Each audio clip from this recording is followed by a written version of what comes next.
Welcome into the MPW Digital Postgame Show. I'm Chase Parham. I'll be here navigating this with you for the next little bit. Alabama knocks off Ole Miss 32-24 today from Vaught Hemingway Stadium.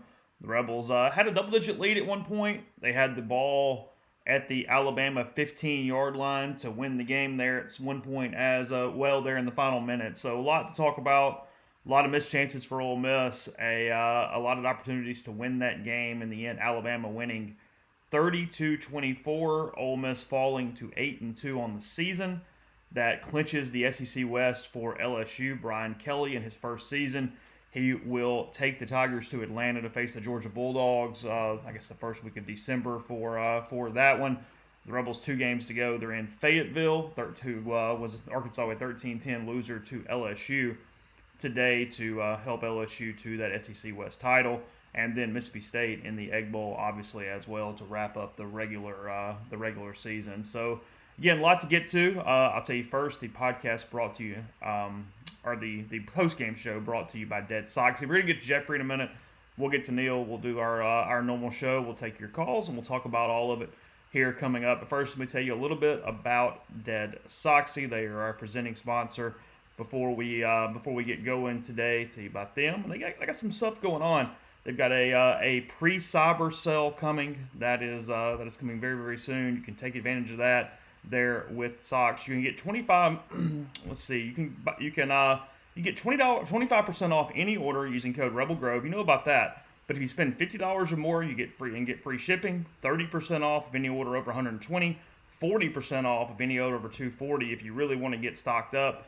Stock your sock drawers and have a wonderful holiday season. As always, stay Soxy there with them. And then tell you something else they got going on that's pretty cool right now is they are just announcing an NIL deal with Ole Miss. Also, with that, they're announcing the next step after becoming licensed with the university. Dead Soxy is extremely grateful for the opportunity to partner with the Grove Collective, creating unique student-athlete NIL creations that give back. Visit deadsoxy.com/NIL to see which 2 collections drop first and gain access to those pre-sale opportunities. So again, do that there with Dead Soxy and the Grove Collective. Really appreciate Dead Soxy for being our presenting sponsor of this here podcast. So we'll get into it a little bit. Again, Ole Miss saved their comeback attempt, but really they had a double-digit lead. Ole Miss was playing well, and you really felt like, I'm going to call Jeffrey in a second, but just sort of opening it up, you felt like it was one of those deals where they probably need to be a little farther ahead there in that first half. A lot of opportunities for Ole Miss to extend that lead. Instead, when it was only right there, you thought, okay, this is still going to be a game. This is going to be one of those things. And then really the play that turned the game was the Zach Evans fumble, a play that should have been targeting. If you do that, Alabama does not score 7 points right there. At worst, it's halftime, barring some other turnover or something on the next play. Instead of targeting, it's a fumble. Alabama gets the ball right there. Frankly, the whistle stopped Alabama from scoring on the touchdown. So in some ways, the Tide got a break. They go in, they get within 3, they 2 for Ole Miss, they tied the game at 17, and it becomes a bit of a dogfight after that. So the number one play to me was that where if you get the targeting on Evans, it moves Ole Miss down the field. They have a chance to extend. At worst, they would have gone into the break up 10 instead of 3, and that really kind of changed the game the rest of the way. So that's that. But we'll look at this where Ole Miss goes from here and more. Again, we'll talk to Jeffrey. We'll talk to Neil. We will talk to Brian. We'll look at stats. We'll just kind of hang out. Whatever you guys want to talk about, we'll do that. But definitely, I'm sure for most of you, pretty frustrating game. I thought that was interesting, Daniel. You know, I'm kind of all over the place, but he says Kiffin had a bad game. I wrote it in observations, and Neil and I were discussing it in the press box at one point. Lane seemed to coach differently today. It seems like maybe against Alabama he coaches differently. Ole Miss, a buddy sent me this text, and he's right too. Ole Miss was good. I mean, Ole Miss is a good football team. They didn't necessarily need all the bells and whistles in some of those spots today. I thought that was potentially an error as you look at it. There were several times where it took Ole Miss out of its rhythm and its flow offensively with some of the gags and tricks and different things. The Wildcat really worked with Judkins. I mean, anything to do to get Quinshon Judkins the ball is a benefit and a definite positive there. But overall, I thought some of the the other things that were outside of just kind of running their offense was a bit of mistake. I thought that it affected things in a negative way for Ole Miss today for the yeah. I think that's yeah, play calling not good in spots. I mean that last series there was nothing about that second down play where you got Dart running the draw right there. I didn't like that call. There was definitely some stuff. I thought it was a little different today. Let's see. Hold on a second. We'll get Jeffrey on the line to talk to him. Yeah, I mean, I think that's what it is for the most part. I do. I think he's amped up. I mean, I think that's the right way to put it. It's 100% probably what's going on right there.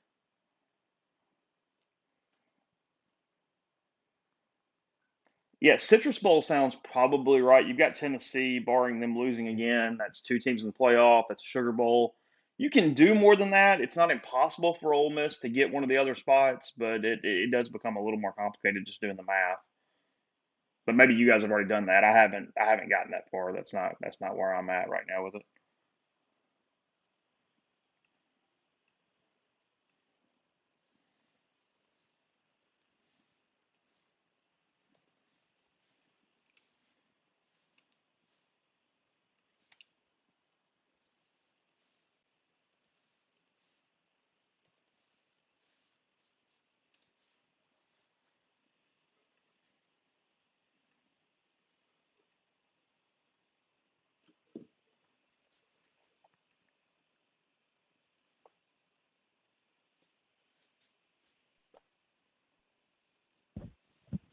Good evening.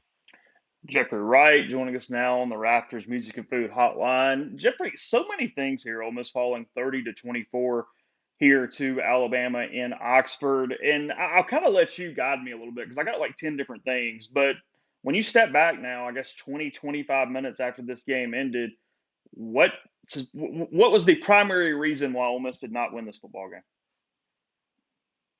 Hang on. You are very faint. Uh, Oh, really? Okay. Hang on. Let me try it this way. Okay. Everybody's hold tight as always. He will call me back in a second. We'll see what that looks like. Jeffrey? I'd love to. Try it again. Yes. One, two, three. It's faint.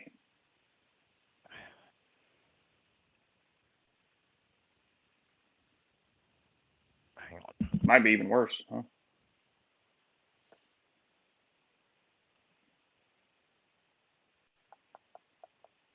Are you guys hearing both of us pretty good in the stream? You getting me and Jeffrey at normal volume?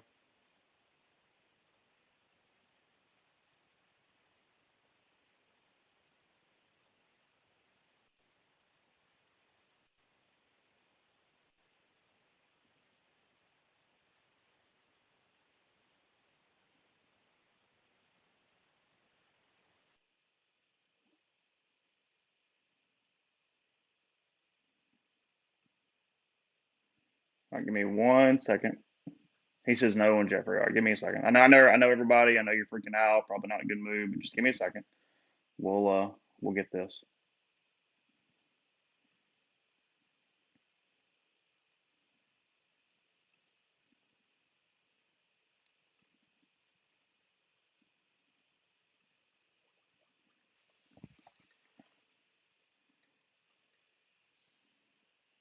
Okay, you there?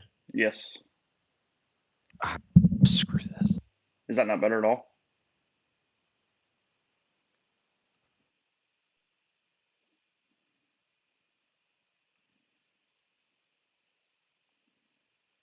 What are you guys watching? Georgia, while we're doing this, Georgia, Mississippi State? Is that the.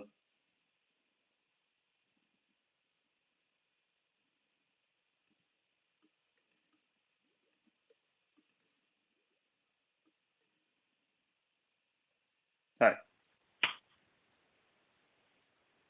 Jeffrey?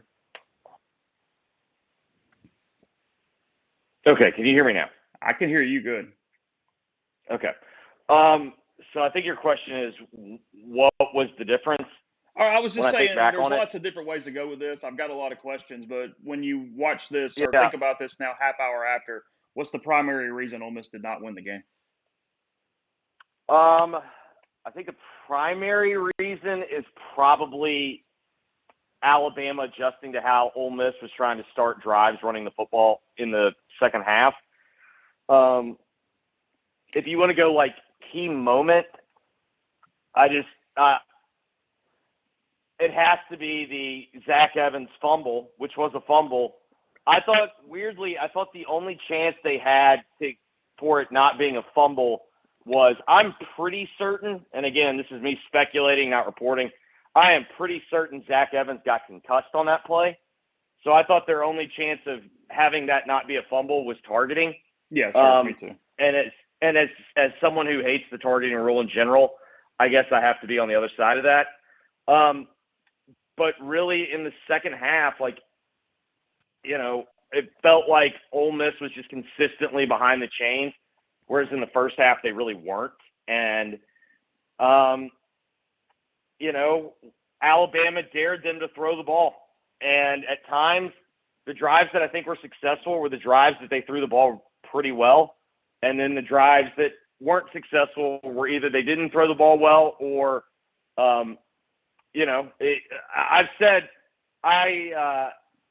with all due respect to any parents that are listening, I consistently believe that this offensive line unit is wildly overrated. And I believe that because you don't get paid in the NFL to run block. I think you can kind of scheme up run blocking. But the reality is, if you're going to be this dominant offensive line, why do they not take over games? Because it feels like when they run the ball and take over the game, doesn't it feel like it's more of Judkins, Evans, or scheme than it does just the holes that were open? Yeah, it's that deal where they couldn't take over in the second half, and they needed something to just even sustain some drives. It felt like they were scuffling a little bit on offense on always. Yeah, they were not throwing the balls down the field, and I didn't think Dart necessarily played bad, but I thought he was pretty average today. Even on some throws that he made, I thought that he was a little late where he cost some yards or he floated it or kind of did some things where he was affected by pressure or whatever, or just didn't necessarily have the game. It put more emphasis on the run game, as you said. And yeah, they couldn't just go. I mean, Judkins broke a couple. They did some different things. And then in that second half, because it was a weird momentum game for Ole Miss, because if you look straight from a stat standpoint, they probably should have been bigger ahead at halftime than they were. Evans, you definitely could have gotten the targeting call there. That would have taken 7 off the board. There was lots of woulda, coulda, shouldas after dominating statistically there in the first half. And then in that second half, they bogged down. And I thought Alabama on offense really just almost kind of simplified thing and beat them with numbers. Ole Miss opens up in that 4-man front defensively, did a pretty good job early, switched back to the 3-man front. And at that point, Alabama just sort of ran against the numbers. Then they started throwing on the clear out routes, just kind of the ball in space at the second level, and really started moving it. And then when that was happening, Bryce Young takes over. He made a lot of plays. He's the best improvising guy in college football. It was one of those deals where even when the game closed, it just looked like Ole Miss got behind in momentum and rhythm and all these different things. And because they couldn't consistently run the football with that offensive line, is kind of where I was going. They then lose the possessions, they lose series. Alabama gets the lead, and then you're kind of chasing your tail after that. Listen, I don't want to ignore math, but didn't you find it a little bit ironic that the game script opened literally the exact same way as last year's game script, and Ole Miss yet again has an opportunity to get points on the board at the beginning, and then they don't?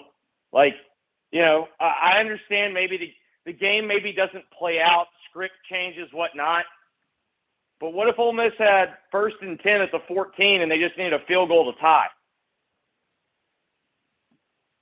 I mean, I get it. I thought that the false start was the bigger play there.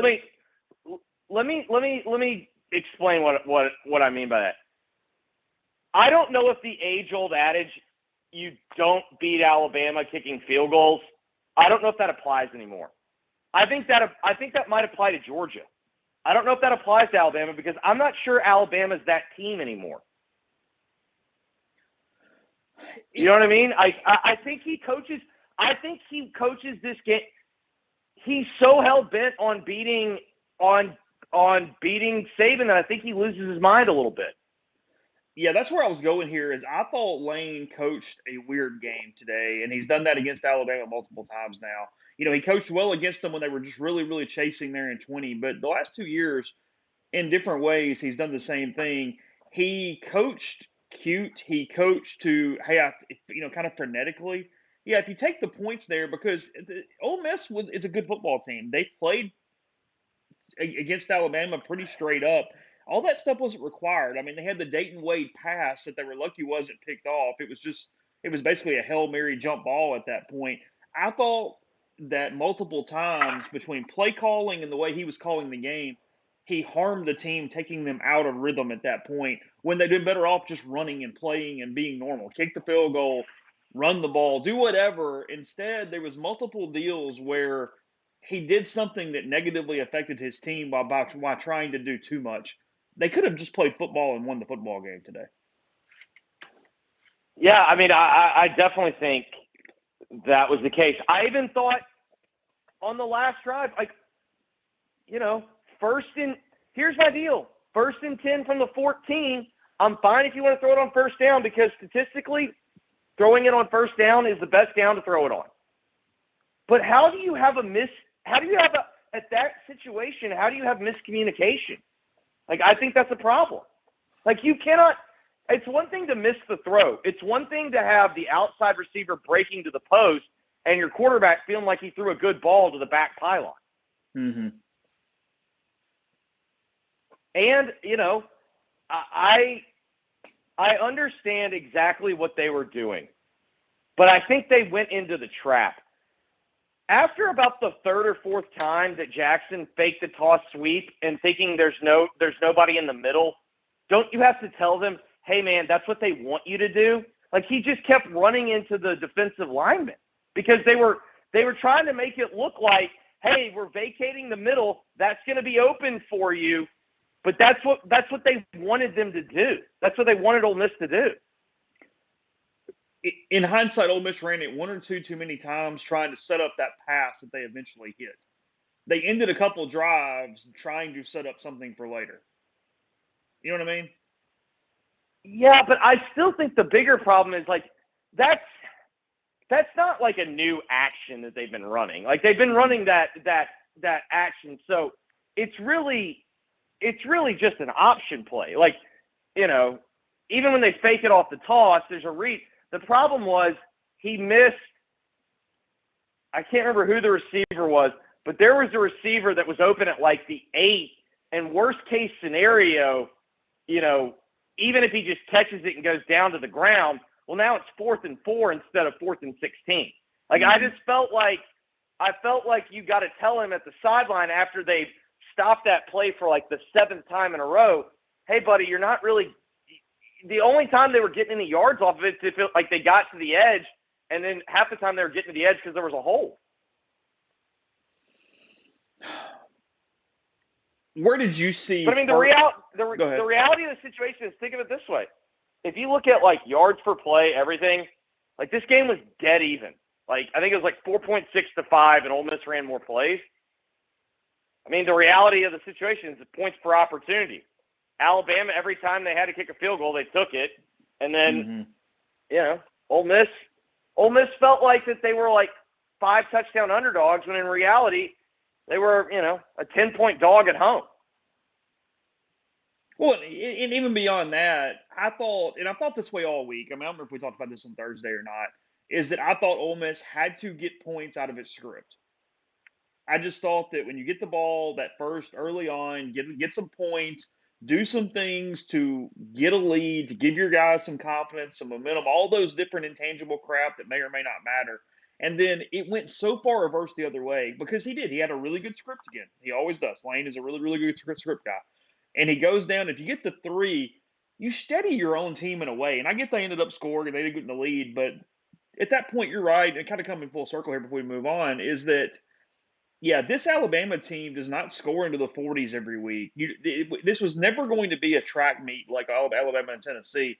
And when that's the case and your defense is showing a little early life, just get the freaking points and move on and see what's coming up later in the deal. It just, yeah, I just thought it was a weird game all the way around, and that they definitely had a net situation on, or a net negative situation on coaching decisions that could have impacted the game.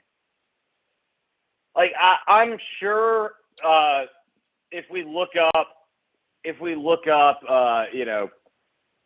decision EPA, I'm sure that the book's gonna say he probably didn't screw up. But at the same time, like, the book says to hit on 16. Everybody doesn't hit on 16. You know what I mean?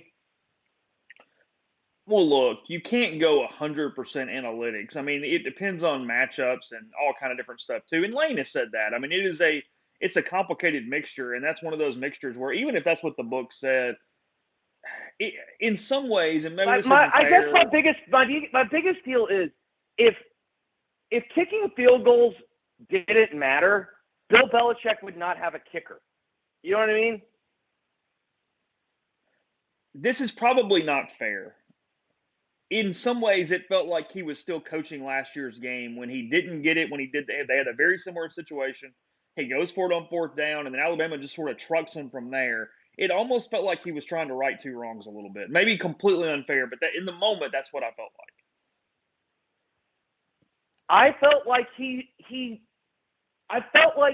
coaches this game like it's a Super Bowl, and he wants to beat the hell out of it. Mm-hmm. And I guess for me, the bigger issue was it was literally the exact same situation as last year. And you make the same decision. Okay, but like you can't, I just felt like he coached this game.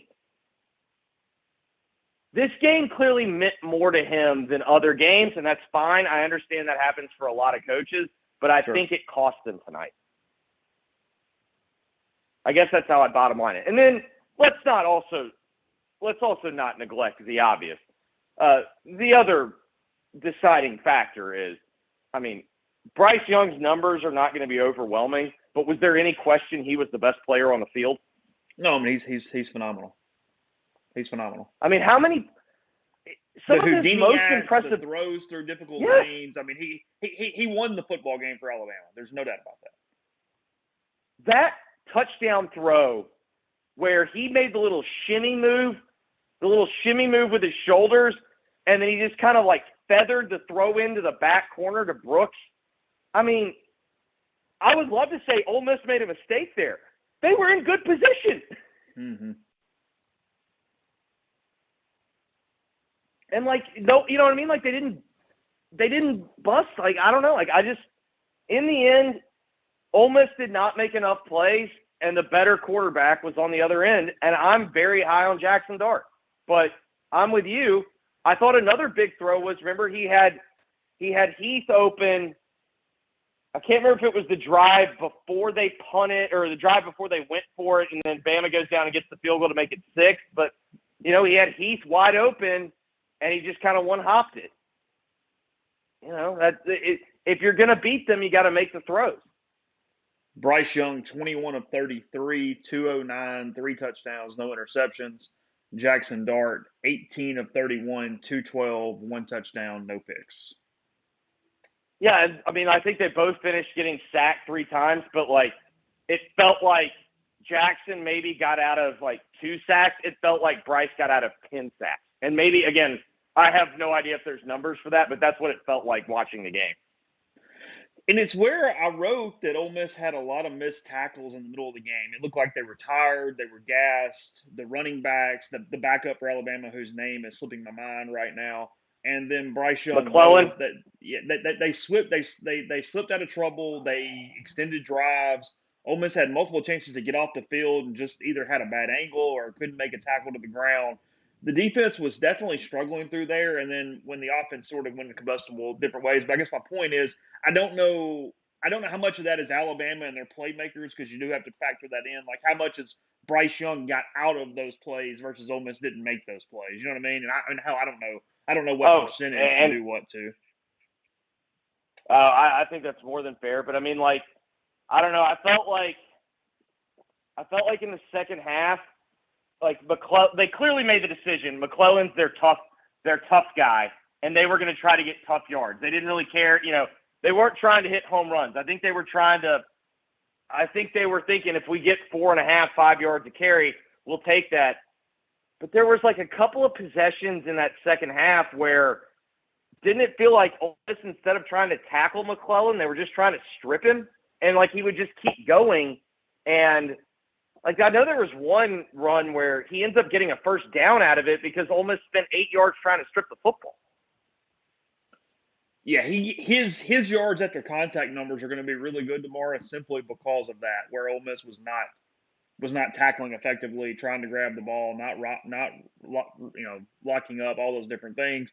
And then one thing that gets hidden, and it's been talked about in the stream some, is that when you factor in the punting teams, Ole Miss was really bad punting the football. I mean, Fraser Mason today was 33 yards on average through 4 punts. They did nothing to flip the field. They gave Alabama multiple short fields there to drive down and get into scoring position. The defense was not bad for a good part of the game, but they were completely behind the 8 ball because of the punting unit. A really good punting performance, and that's probably a different game too. I feel like the same flaws have hurt Ole Miss in both losses. Like, I know the LSU game got out of hand, but think back to that possession where it started to get out of hand. Ole Miss couldn't get going on a drive. They stall out quickly, and then they had, pardon my French, they had a shitty punt. Well, it felt like tonight, like I was telling Aaliyah this, I got no problem when he sends the kicker out. Like, to me, it's like, I feel good about that guy. When they send their punter out, I'm just like, they've got to figure out, like, have you ever seen a guy that, what it reminds me of? Actually, I guess I have seen a guy.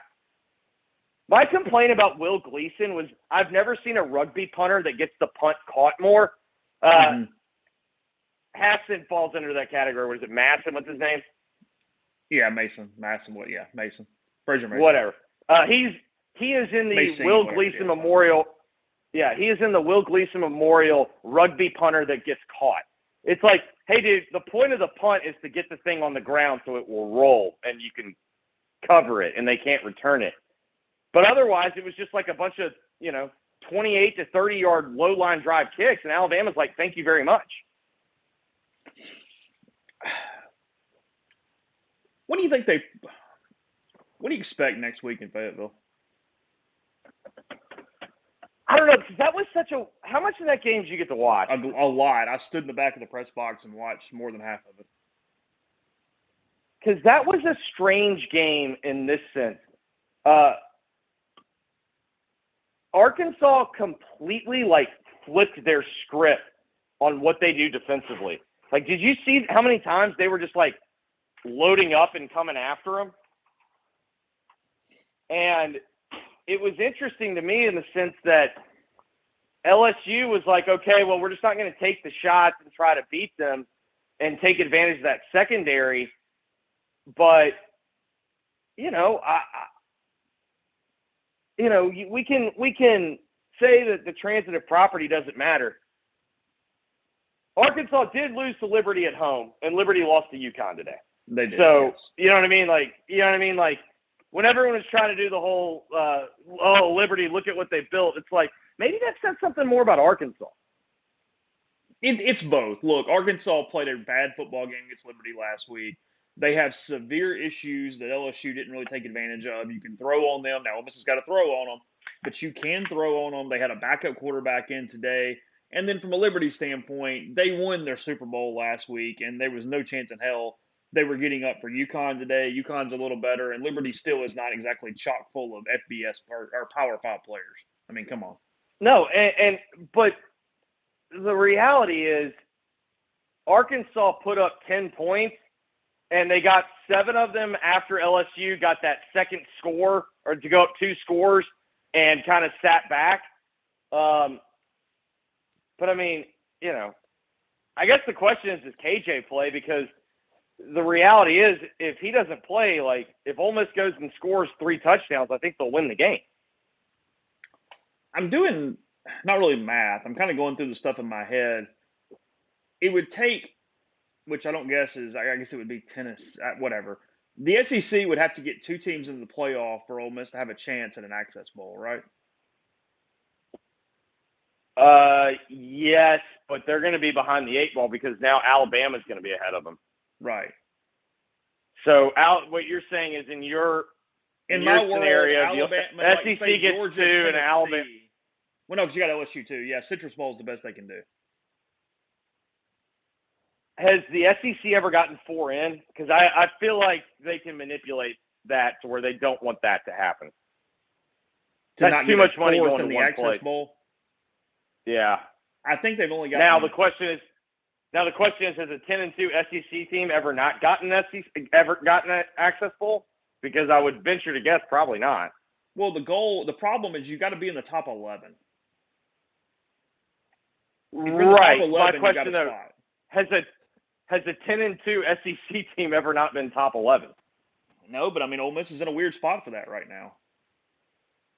I guess you can make up ground. Other people are going to lose. I mean, I'm just doing the spitball off the top of my head. I feel confident in saying that if Ole Miss goes 9-3, they are not getting an Access Bowl. I don't know if I would bet no. No, that's not doable. I would bet no on 10-2 because I'm still not as convinced the SEC's getting 2 in like everybody else is. I'm actually now this Oregon game's kind of funny because right now Washington is looking like they can move the ball on them. But I do think they positioned Oregon this week where even though Oregon got absolutely filleted by Georgia, I think they were positioning that if Oregon won out and won the league, that they could jump Tennessee. To me, Tennessee's path is TCU losing, the Oregon and USC losing a game each,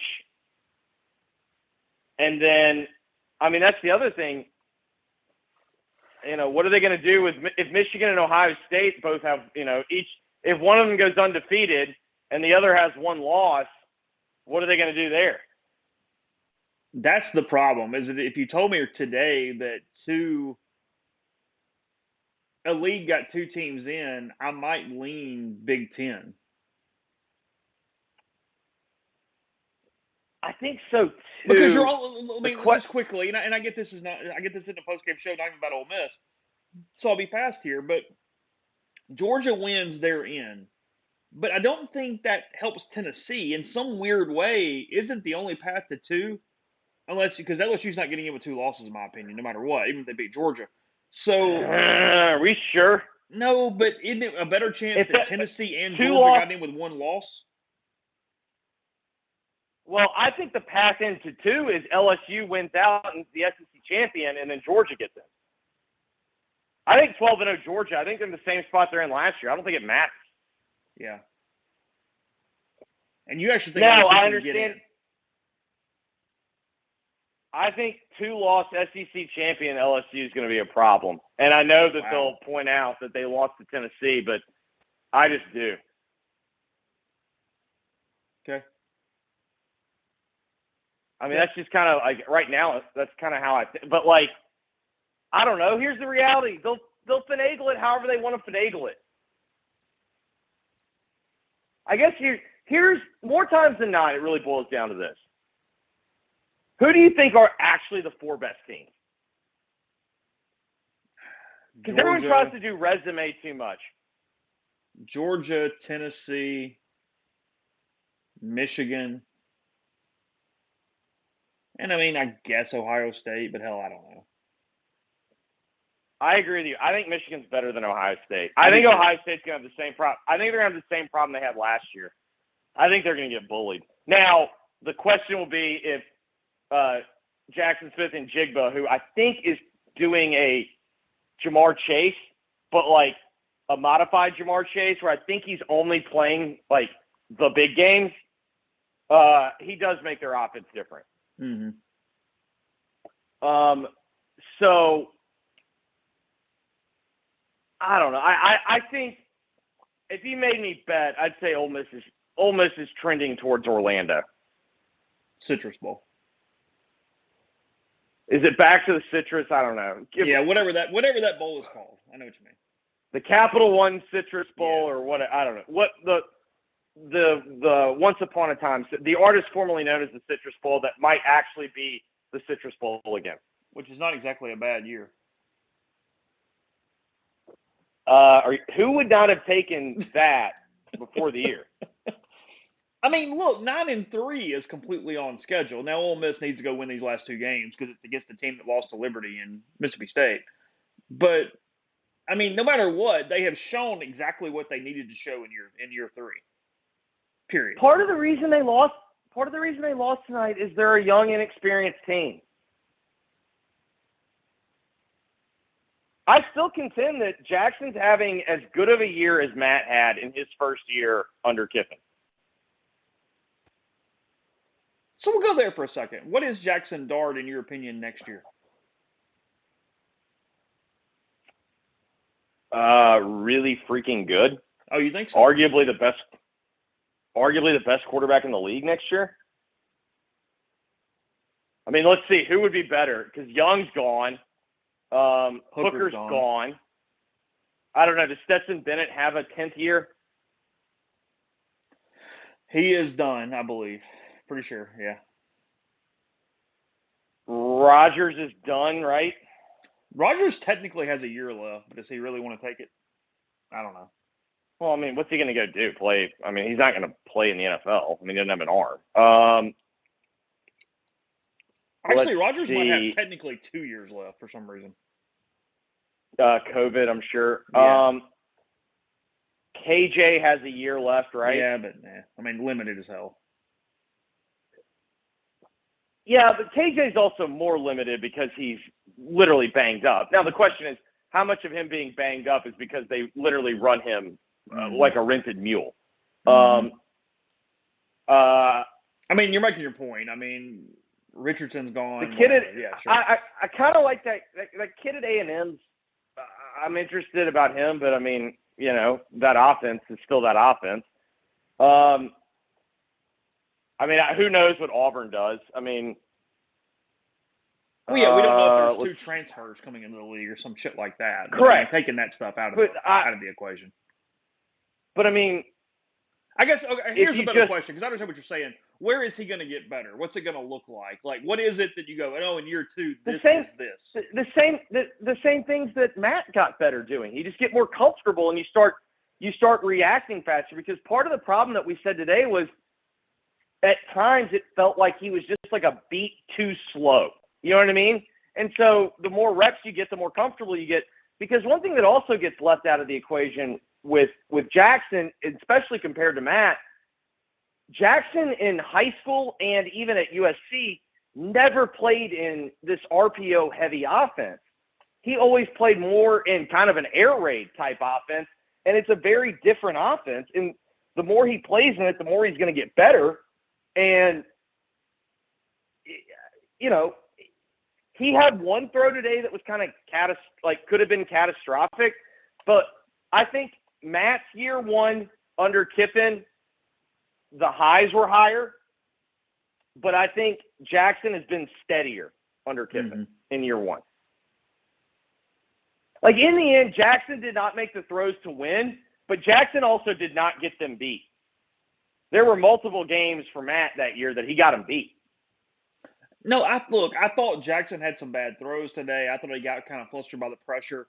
But it wasn't like he was awful. He didn't suck today. No, he also made a couple of throws that, like, you know, he made a couple of really big throws to Malik. Like, honestly, the question that I would have, and I don't know if you could ask it on the record because I'm sure you'd get a diplomatic answer, but behind the scenes, I'd like to know, you clearly went into the game trying to get these one-on-ones with Malik, and then it felt like in the second half you went away from it. Why did they go away from that? Because it felt like Malik, like, the first quarter and a half, like I thought Malik was going to have the Mingo type game.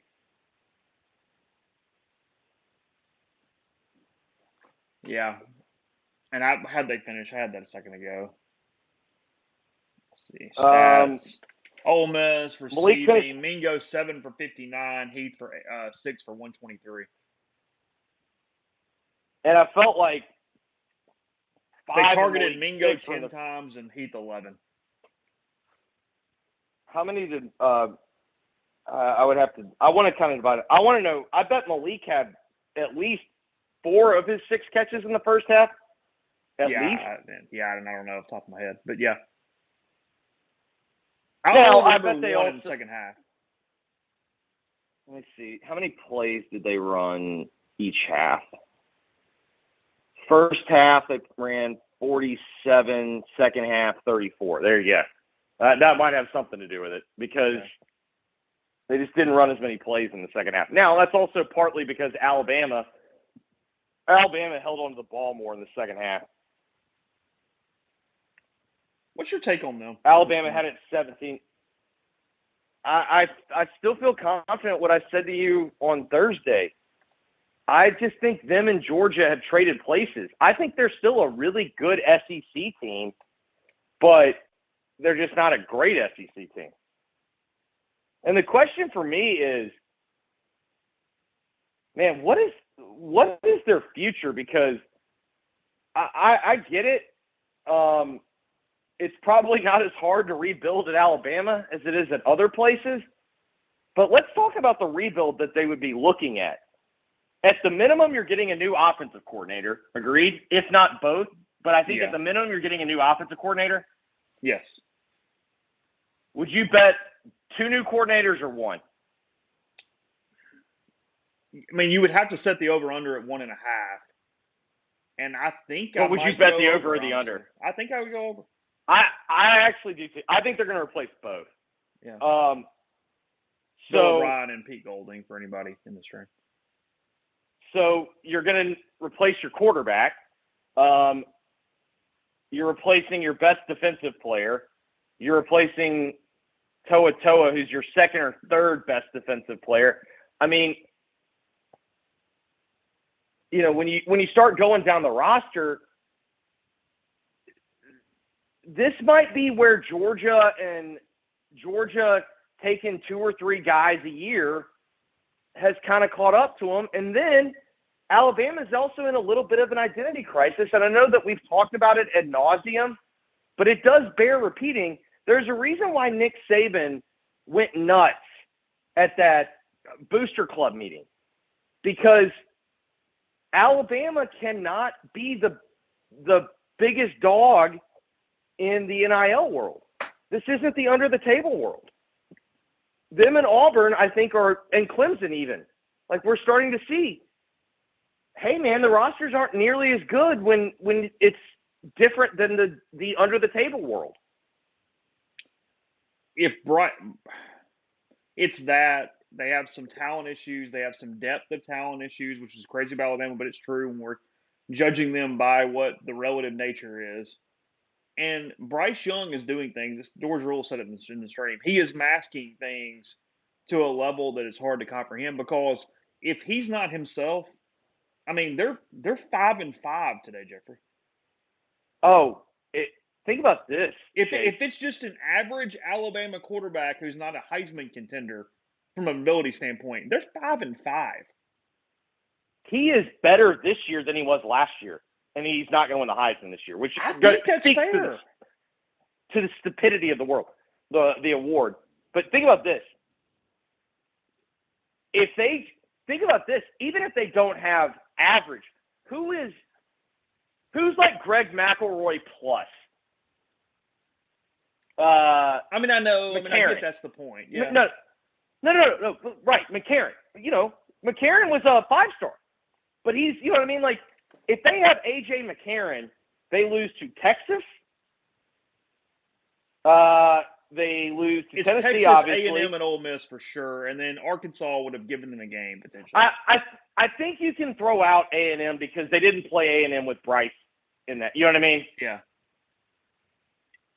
A&M hung around in that game because Monroe was just terrible. Yeah, sure. Like, he turned it over like 15 times. Yeah. So 6-4. Ole Miss and Texas.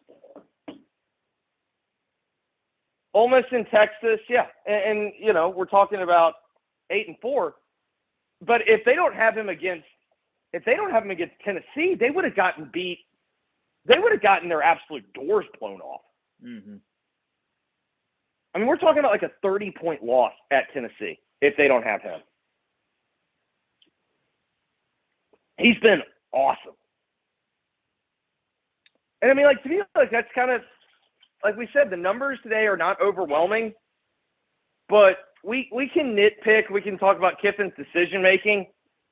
The reality is what we talked about on Thursday. You're like, what makes you hesitant about Ole Miss? Well, didn't Will Anderson look a little better today than he had at other times? And Bryce Young was clearly the best player on the field. So they had, I think, the two best players on the field.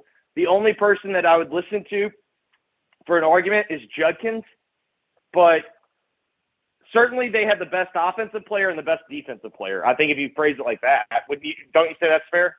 Yeah, I think that's completely fair. I thought Ole Miss schemed around Anderson pretty well today, for the most part. I thought that he could have hurt them a lot more had they not done some pretty good things from a play call standpoint to sort of mitigate him as much as you can. No, I totally agree, but he still got his. I agree with you. I think Ole Miss limited him as much as possible, but he still got his. Yeah. Kind of last thing, Judkins, he goes over the 100-yard mark. He scored a couple touchdowns. He now is the solo record holder of season rushing touchdowns for Ole Miss with 15. He's pretty close to breaking the school record for rushing yards in a season. Barring something crazy, he will absolutely do that. They have 3 games remaining on the year. I'll be honest here, Jeffrey. Yeah, go ahead. They have 3 or 2. Well, they have a bowl game. That counts in the stats. Oh, yeah, okay, sorry. Okay. Yeah, so, they're going to play 3 more games this year. We have nothing to really compare this to. It's not just the best season in Ole Miss history, but he's getting set up for things that I can't really even quantify. I don't know what words to put on him at this point. I mean, it's the only other tier he's in is Deuce McAllister. But his numbers are far better. Yeah, but that's also. I get it's different. How many 2 decades later? I understand that. Right. I do not want this to be a slight against Judkins, but how many times did Deuce McAllister run against a 5-man box? I'm going to bet 0. Mm-hmm. I mean, Deuce was doing it against, and I'm not. You know what I mean? Like, it's just the nature of. Your of the point game, is it's not comparable to sit there and go, okay, he had 1,200 rushing yards and he had 800. Whatever. The hell with that. Correct. Like, numbers are not comparable. But here's what's undeniable. Deuce McAllister, as a freshman running back, was one of the best freshmen in the country, and Judkins is the same thing. And, Deuce is arguably one of the best offensive players the school's ever seen. He is going to be one hyped-up son of a gun in the offseason to get into next year. And if you're right, and Dart takes that level of step with him in the backfield, you are talking about some insane offensive potential next year for that team if they find somebody to catch the football. If Ole Miss's transition year is 9-3, yeah.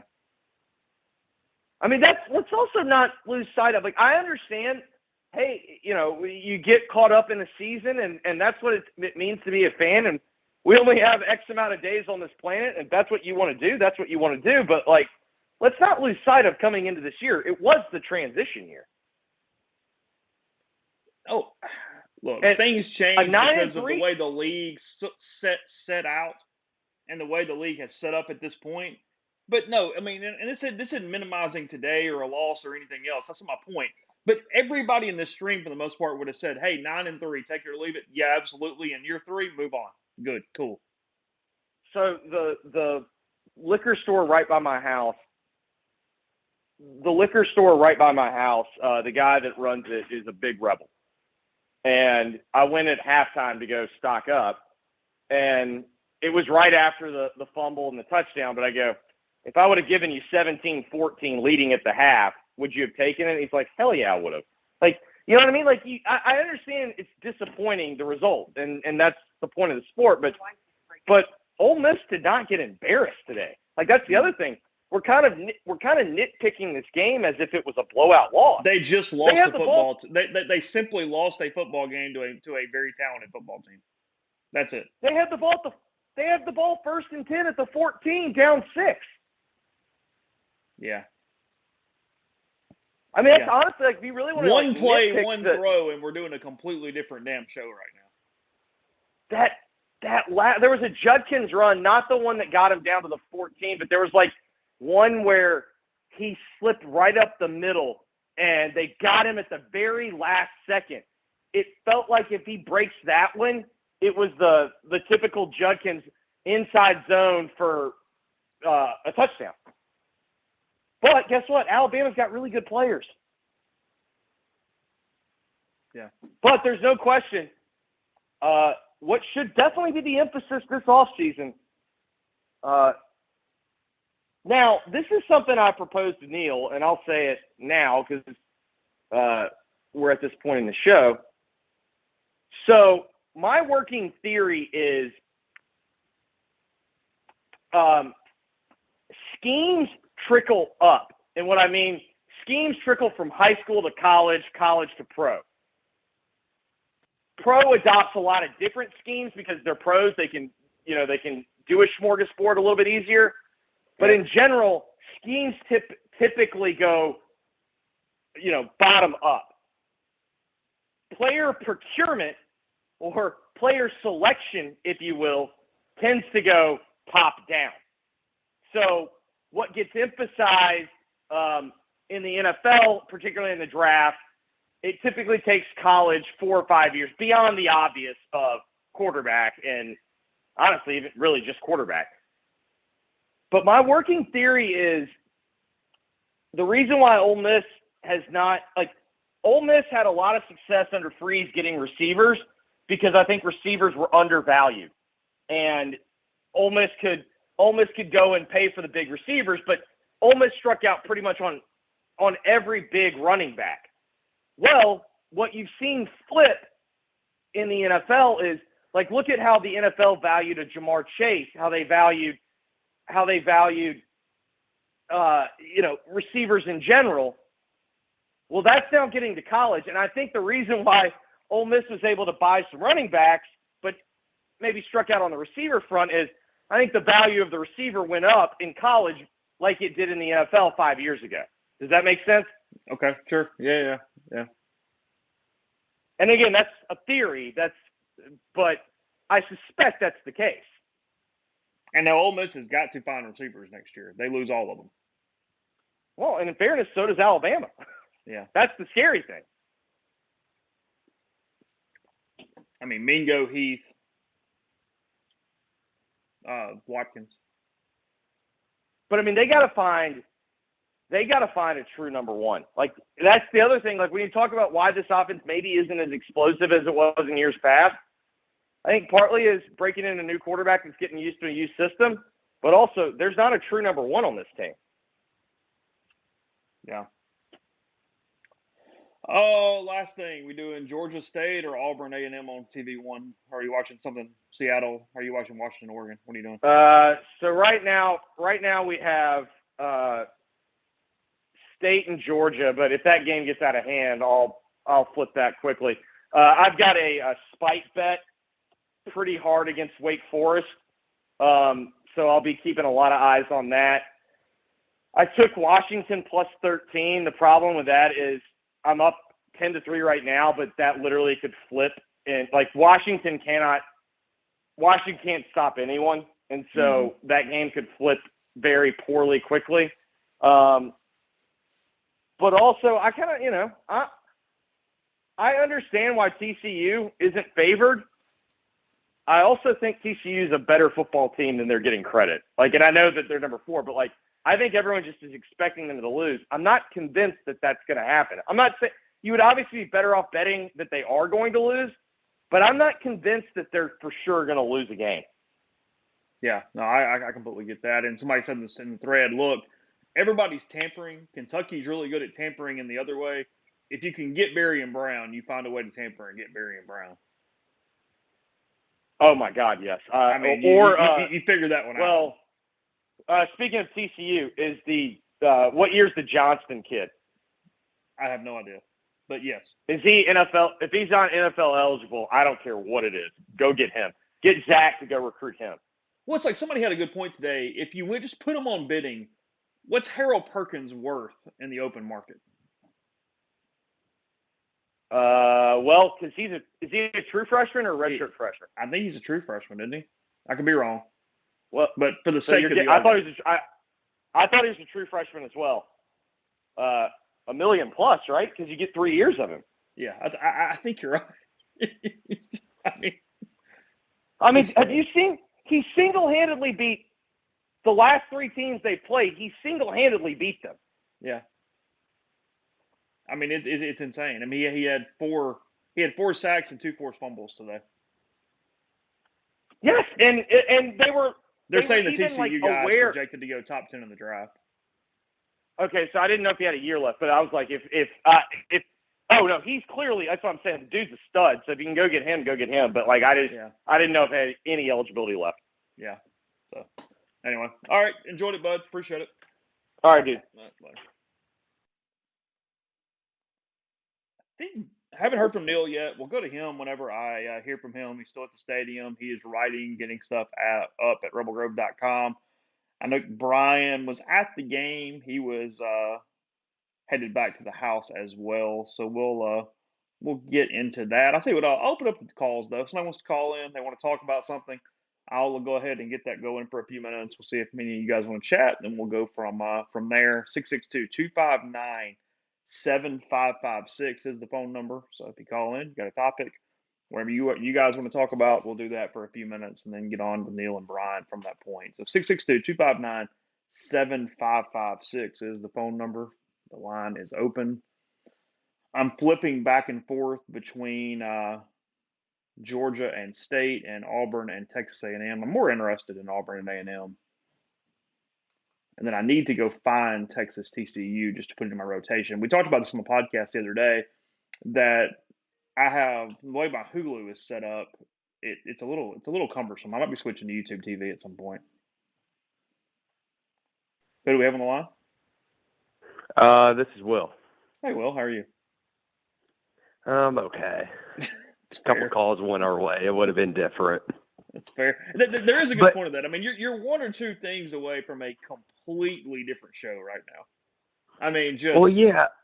I mean, I understand your frustration because, I mean, even at the end, you get to throw into the end zone or whatever. But, I mean, I firmly believe if that Evans play is turned into targeting, we're having a different call right now.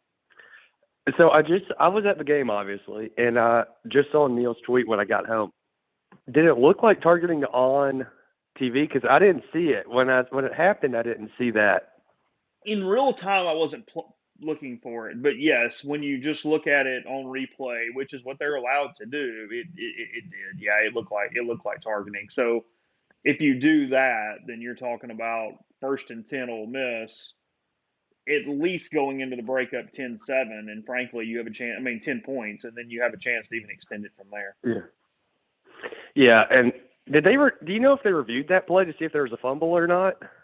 They did review the play to see it a fumble. It was a fumble. The fumble was completely correct. It's just whether or not. Well, yeah. My point is, we were in a review already, and we couldn't call that. We couldn't say, "Hey, look." Yeah, because that might look like targeting, right? You're allowed to review everything of a play. That definitely should have been called targeting at that point. Yeah. Yeah. But you know what I'm most upset about? What's that? Go ahead. Game day wasn't here, and we couldn't get Chase Parham as the guest picker coming off that bus. Don't think it's probably a good option, but probably last would you time flown out of they got told no a lot to Tupelo so maybe it could have gotten to me. What's that? Would you have done like a flight from Jackson to Tupelo so they could get the wheels up that end too? Just simply to give them the plain look. Yeah, or just ride around on the tarmac, Anything for the image, yeah, of course. Yeah. Why do what you stop feeding? Why do you think he stopped running the ball too? Because we got all the way down there. He said that Judkins was gassed, and that was affecting play calling there toward the end of the game. Oh, okay. That makes more sense then. There was a couple spots where it looked like Judkins was trying to come out. I mean, that's the other problem with the targeting on Evans is that it caused what looked like a concussion or some sort of head injury. So if they don't target, Evans is also available at times when he needs a gas.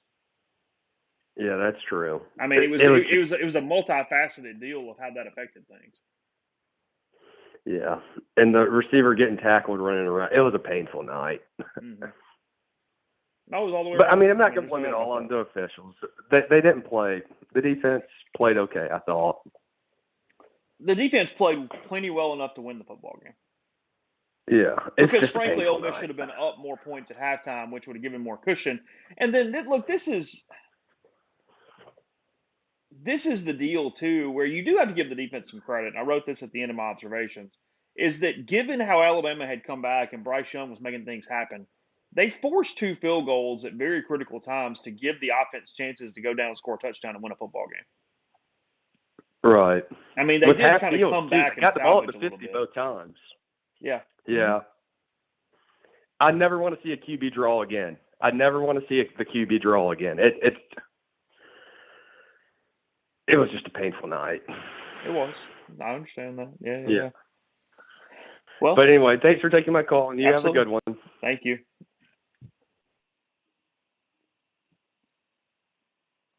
Who's on the line?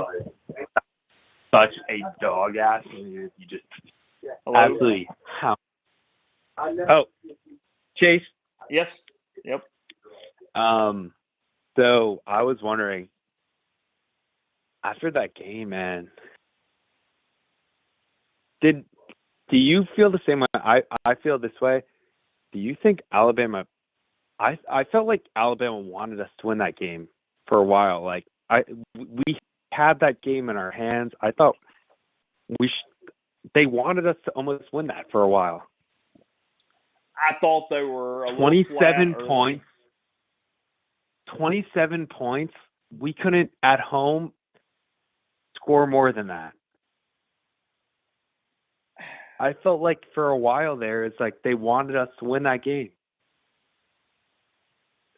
They were flat until Bryce sort of took over, and then once that happened, it energized them. I thought they pepped up pretty well at that point.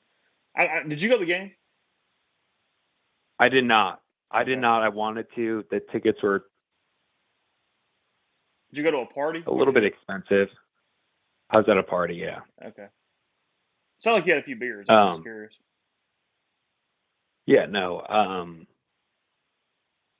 Just watching it though, I felt like we were in control of that game the whole time. The moment they got up on us, I was like, that's when I was like starting to freak out because, you know, I thought we had that game. We had it. The momentum, like everything, the stadium. I hate to be like that, but I think some of those play calls there were like brutally bad.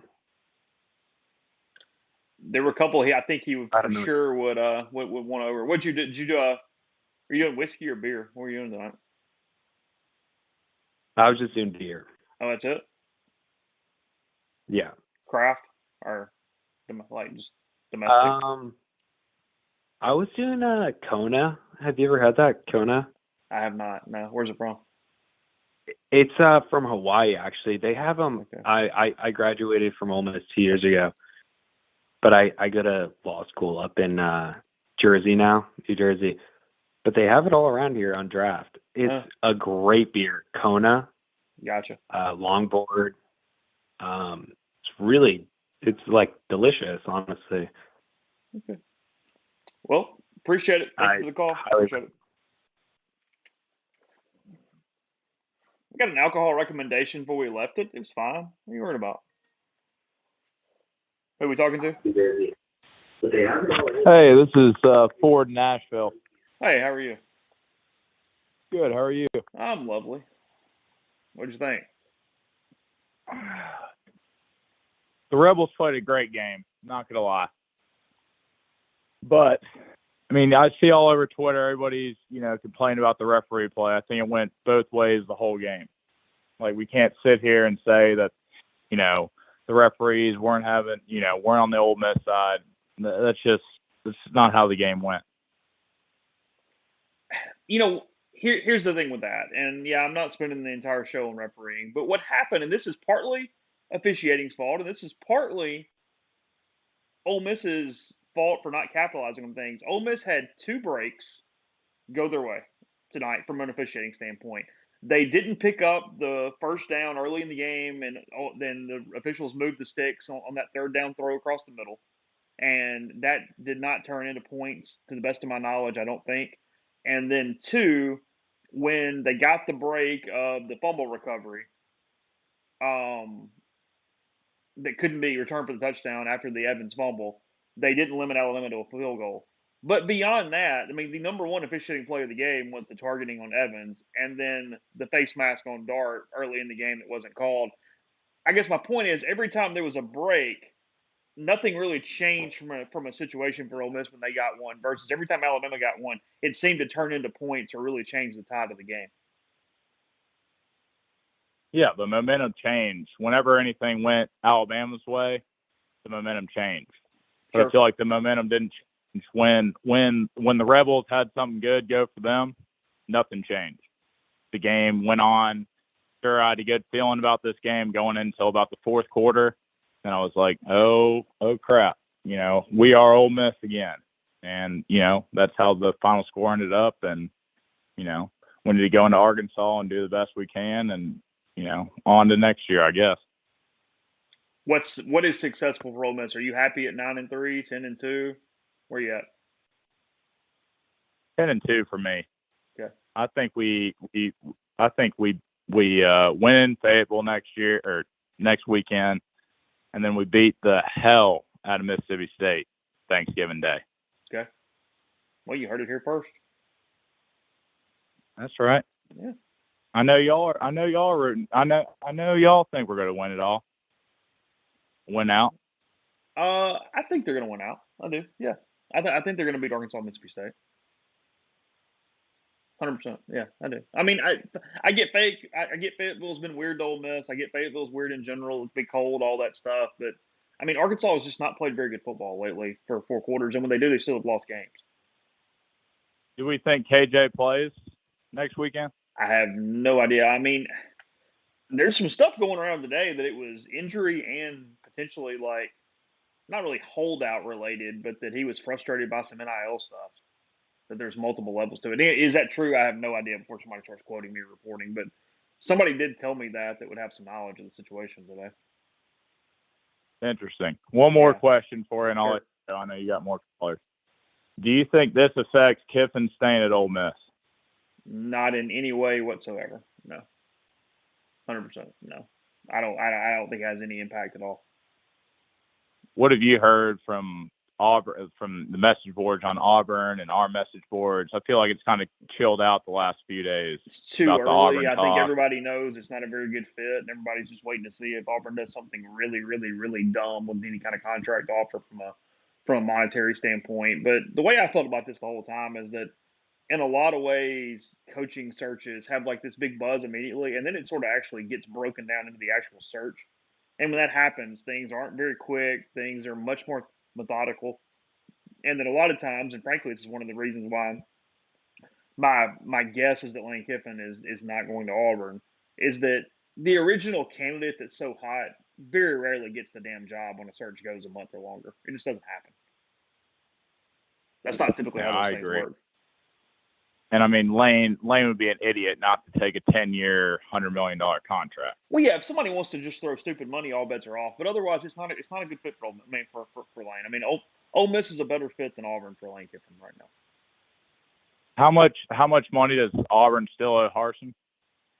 It's like 15, 17 million, something like that, maybe. I don't know. Okay. All They're right. still paying the Okay, other guy too. Yeah. Yep. Thanks. Hey. Neil is about ready, so I will call him in a second. Give him a chance to get set up somewhere. So what is going on with State? Okay, 16 on Parson. Thanks, Max F. That was a great exchange in the stream, by the way. Y'all made my day. All right, I'll take this call and then I'll call Neil. Who's in the line? Bennett in Oxford. Hey, Bennett, how are you? Drunk and pissed off, but that's just What are you pissed off about? well, that game.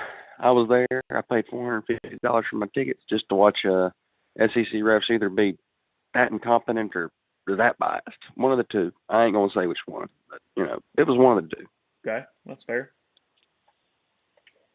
What else do you think? Well, I think that. Well, yeah, we have some blame in this. That there was no doubt that they impacted the game in Bama's favor in a lot of ways. I mean, there was blatantly missed calls, and I just wonder why we haven't changed this to a professional refereeing crew, like paid full time. Well, I mean, Why not? NFL referees aren't even necessarily full time. A lot of them have jobs too. But I almost wonder if it's not even that as much as there just literally aren't enough that are doing it. I mean, I guess you could pay enough and whatever, but you would have to have a lot more people actually go into that profession. You know what I mean? That's not an immediate fix. I mean, there's not like this level of refereeing that suddenly you go take their referees and you've got much better officiating. No, that's fair, but I also think another solution, if we can't do professional refereeing, is you make sure that none of the referees are from either state that either team's playing in. Because I think the rule is only graduated from. I think it might be hometown, but I think it's graduated from. And I think that you need to expand that to be just from their state in general. I mean, we don't know. We know a lot of these refs are from Alabama, and I'm not going to say anything without evidence that they're cheating or being paid off. But you can't. But that's evidently open to bias affecting their judgment. Well, I mean, if nothing else, it's perceived bias that has become very clear. I mean, in a lot of ways, I think that's what happens with Alabama and holding penalties over the years is that Alabama is known as this machine. So a lot of officials go, oh, well, it couldn't be holding on them. I think there needs to be something done. Now, I doubt that some bitch Greg Sankey will do anything. He hasn't done anything. I don't know why he hasn't done nothing. He claims to be wanting to fix this conference and wanting to move it forward, but that's just one very major issue. He hasn't done anything to fix. Sure.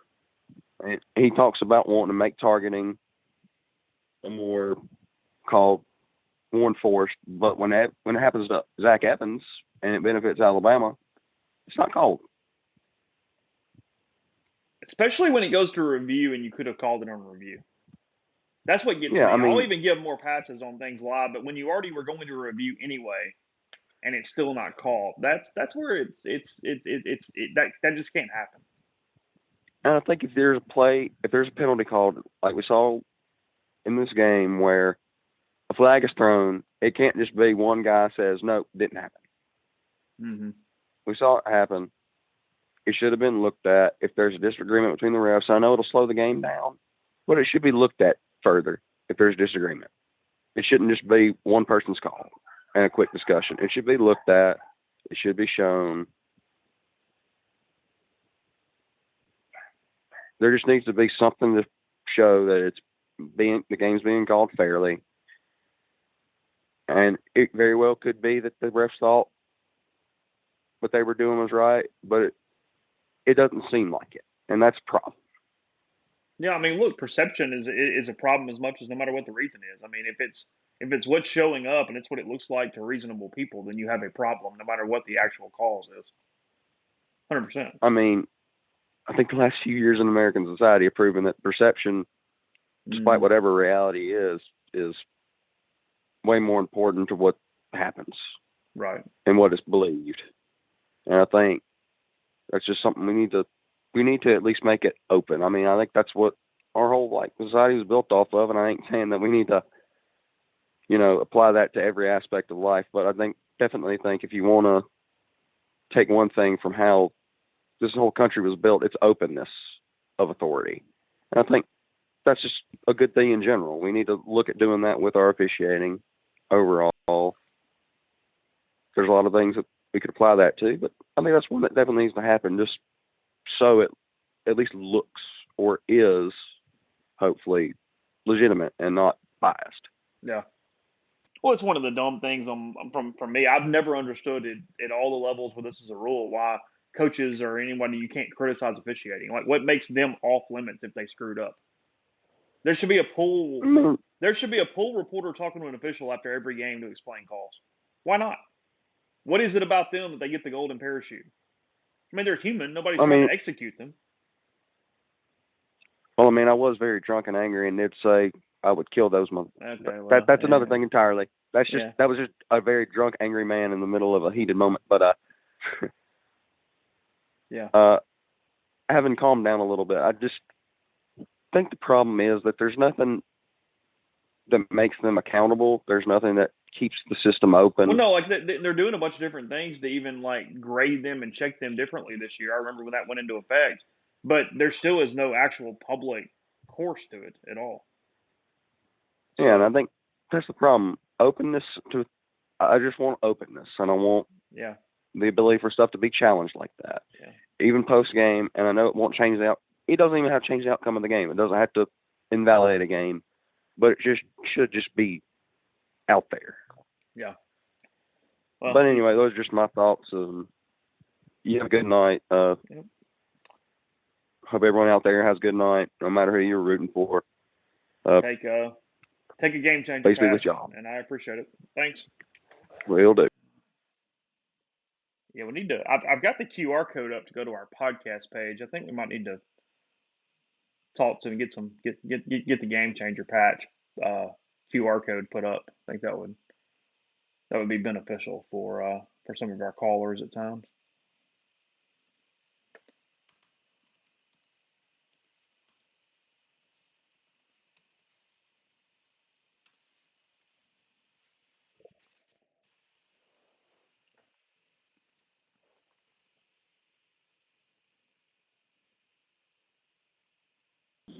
Hello, Chase. Mr. McCready, how was Lane Kiffin after the game? Let me get out of here real quick. No problem. Neil sounds like he is in the press box, so he is moving somewhere. Yeah, I was in the press box. I was getting into visiting a wall there to looking for a place to get. Here, this is very good. He was short. He was frustrated. He's not the one to claim anything resembling a moral victory. It was a game that I think he thought they should have won, and a game that he was very frustrated about that they didn't win.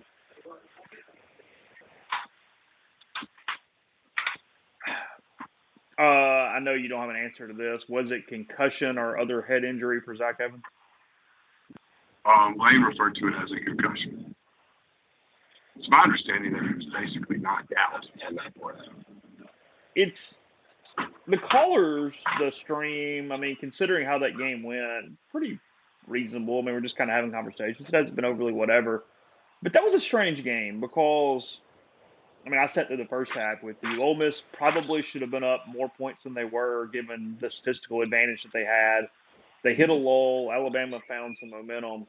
And just straight from an Ole Miss thing, and this isn't even necessarily doing the entire officiating conversation, but if you get targeting right there, you're at least up 10. You might be up 13 or 17 at the break.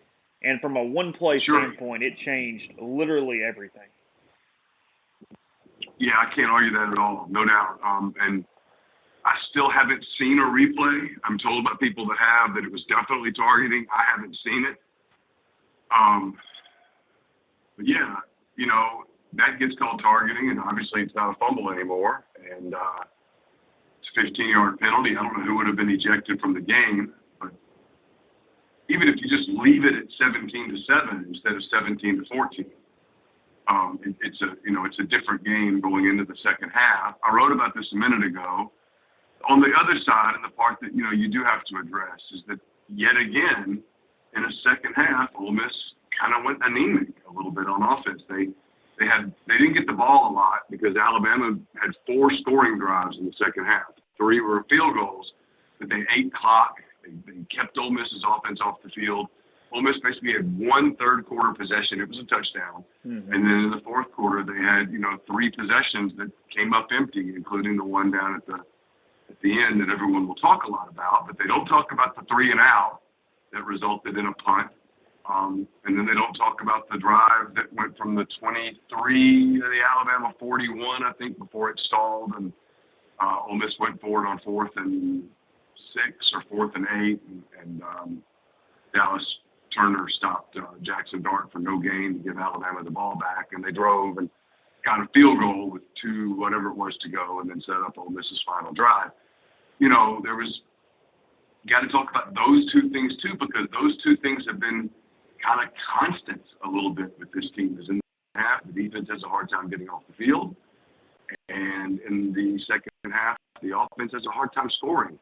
It's happened kind of all year long, and it happened again tonight. But I know we're going to talk about officiating all week, and I think we should talk about officiating all week. I just think it's important to talk about the other stuff too, because there were some opportunities that were left on the field that were the difference between winning and losing. I saw that it was just in reference in the stream at one point. What did Lane say about adjusting play calling because of Judkins?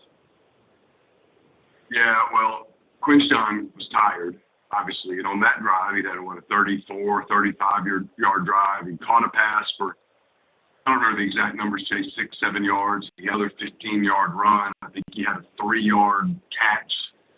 I mean, he was getting used, and Bentley played like one play, trick play they tried to run early in the game. Evans was out.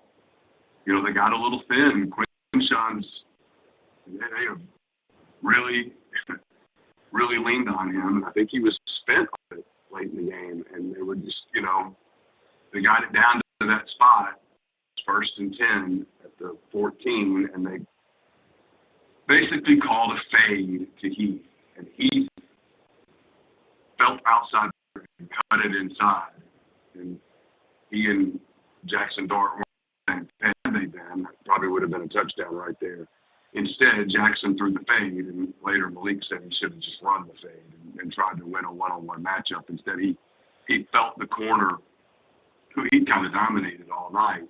He felt the corner kind of overconfidence on the outside, and so he cut it in. And, one of those timing plays, and we're on the same page. And so that's 1st down. And then on 2nd and 10, if you recall, Jackson got for no gain.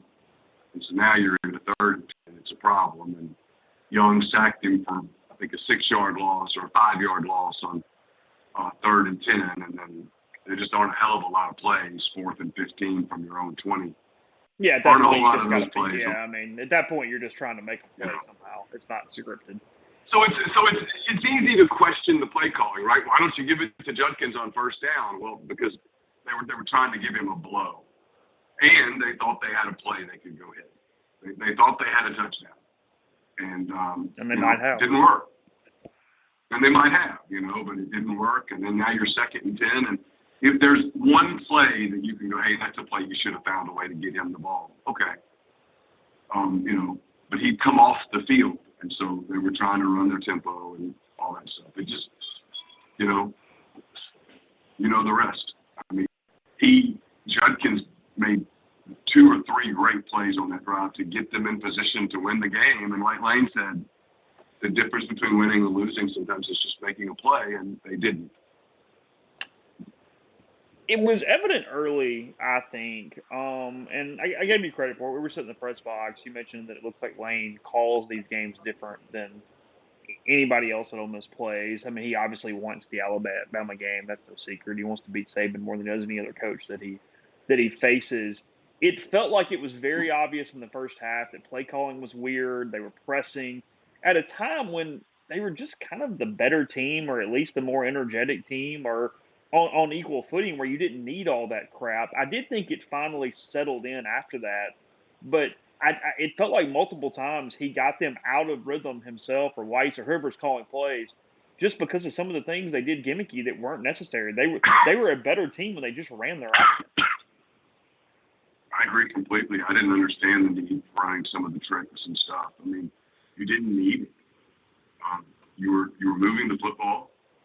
They won basically every statistical category. You were moving the football. Alabama was on its heels a little bit. Frankly, they looked a little flat for a while. That Arkansas LSU game ended. We talked all week, you and me about, on the podcast about, if they announced that Arkansas wins, it's going to change the game. And I kept saying, okay, well, what if they announce that Arkansas loses? Mm-hmm. What if they announce that LSU wins? For Alabama, that's it. It's curtains. You are done. And so when this game kicked off today, the game in Fayetteville had been over for, 20, 25, 30 minutes. Alabama had plenty of time to absorb the fact that either LSU or Ole Miss was winning the West. They weren't. And I thought it reflected in their play kind of throughout the night. I thought they were a little flat. And Ole Miss did some just goofy stuff to kind of take the ball out of their hands a little bit. And I don't know, you would have liked to have seen them just kind of just do your thing. But it's easy to second guess a lot of that stuff. I mean, like you said, the targeting call was or lack thereof was really big.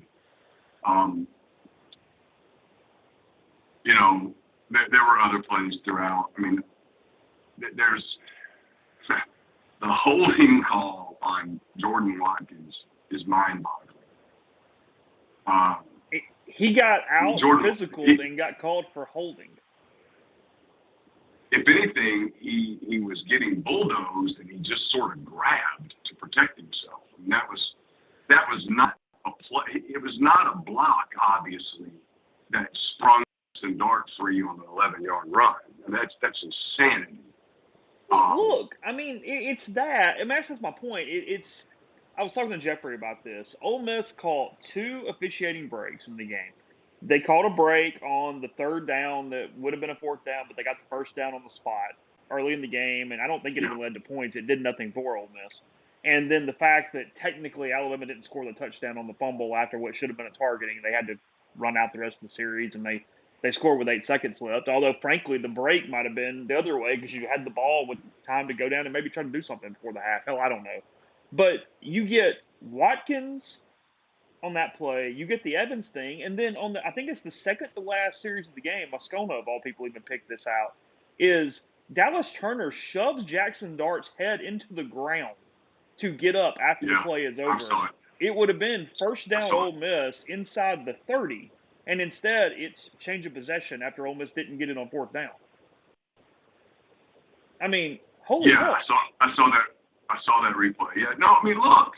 Or the face mask early in the game when Ole Miss scored anyway, so we're not talking about it because it didn't matter. But, I mean, that was more obvious than Mathers in 2014. Yeah, I mean, you and I both have binoculars on it. And we were like, oh, it's a face mask. I mean, it was a personal foul face mask. Like you said, it didn't matter because they scored. So, that one becomes inconsequential. But what I was going to say was, I've been pretty consistent over the years. I mean, I'll try to kind of not defend the league, but I don't want to be a conspiracy person. But honestly, today, and again, look, Ole Miss did not lose this game strictly because of officiating. That is just a fact. They just didn't. But today, there were some weird things that happened in the league that make you wonder. That make you, I tweeted this. The league hates it when people say that the league protects its brands. Today, the league kind of protected some brands. I don't know that it would have mattered. In fact, I'm fairly sure that it wouldn't have. But that, spot in the Arkansas LSU game, 4th quarter, where the Arkansas corner makes a good tackle there. And the ball never gets to the yard that they had to get it to. I think it was to get to the 22. It never got there. It got to the 21. Well, instead of punting right there, Arkansas would have had the football with 4 minutes and a couple of timeouts. And who knows, right? Maybe they don't do anything. Maybe they drive and get a field goal and force overtime. Maybe they go win the game, and it changes the entire landscape of the day. But instead, even after review, when everyone in the world can see that it's not a first down, they just call it a first down.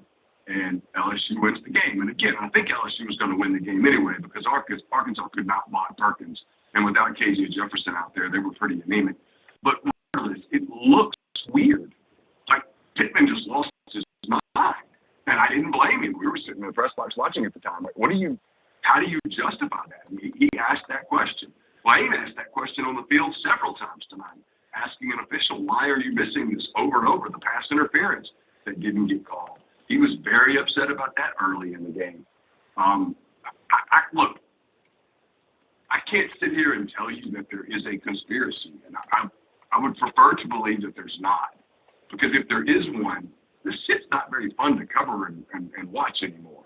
No, right. Of course. So I prefer that it's not. But today was not a good day for the league. And it's where there's fan frustration. I understand it, because the point is, yes, Ole Miss didn't just lose because of officiating. But if it's just called normally, shit, Ole Miss didn't have to do as much to win. I mean, like, you know what I mean? Like, hell, I mean. Sure. So it's kind of like going, well, I mean, shit, if you just scored every time you have the ball, well, you'd win the game. Well, okay, but great. Right. No, absolutely. I mean, it was. Look, I've been doing this for a long time. You don't hear me say this very often. It's very impactful today in a negative way for Ole Miss. No question. No question.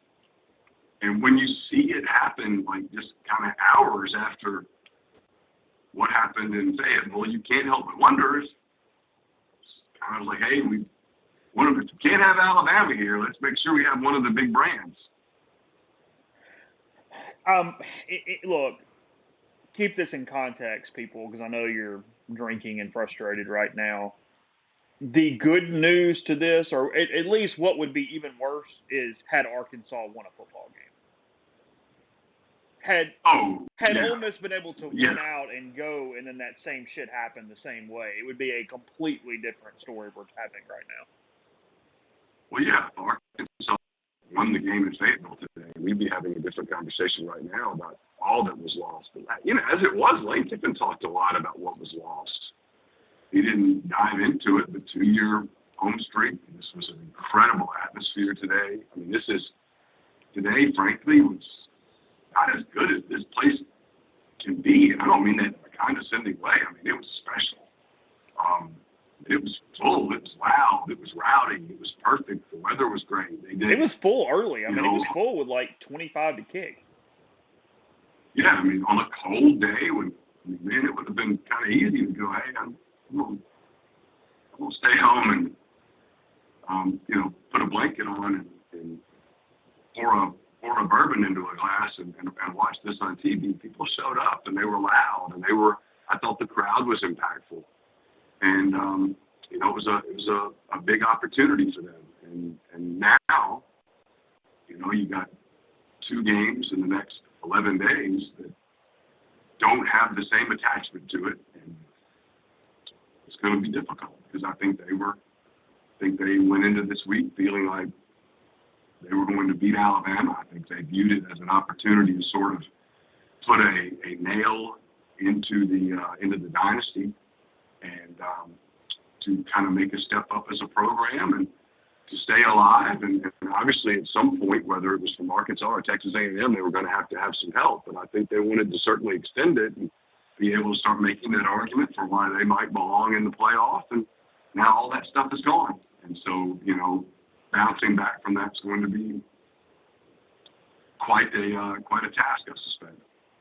Arkansas is going to, we'll talk about this all week. I don't want to spend long on it, but Arkansas is going to have their own task. You've got KJ Jefferson going with whatever the world is going on there. You've got them falling to Liberty last week, LSU, where they expended a ton of energy in a really physical football game. Ole Miss has got to get on up in their own way, but Arkansas has kind of got to get up too. This season has not been anywhere near what Sam Pittman thought was potentially possible there in Fayetteville. Oh, no, absolutely. You see, you saw today the way that they were able to play defensively against LSU. It begs the question up there, where's that defense sort of been all year?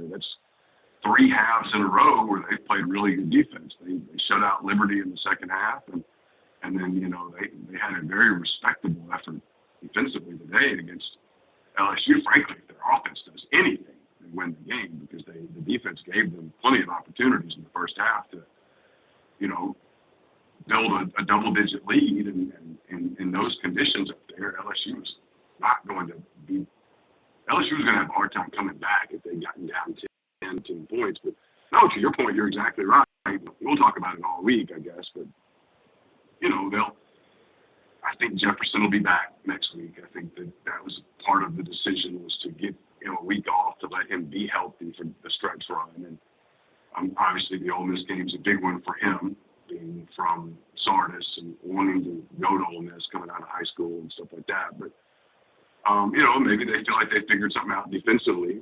But yeah, no, they're 5-5 now. I mean, their best chance is, one more win, whether it's Ole Miss or Missouri or whatever, and going to a lower tier bowl. And this is not what they had in mind, and they have an off season coming up, obviously, where there's probably going to be some change in their coaching staff and things of that nature. But the advantage they have next week is they'll be at home. It'll be senior day, and it'll be at night, and it'll be cold. And I'm sorry, my just killing me.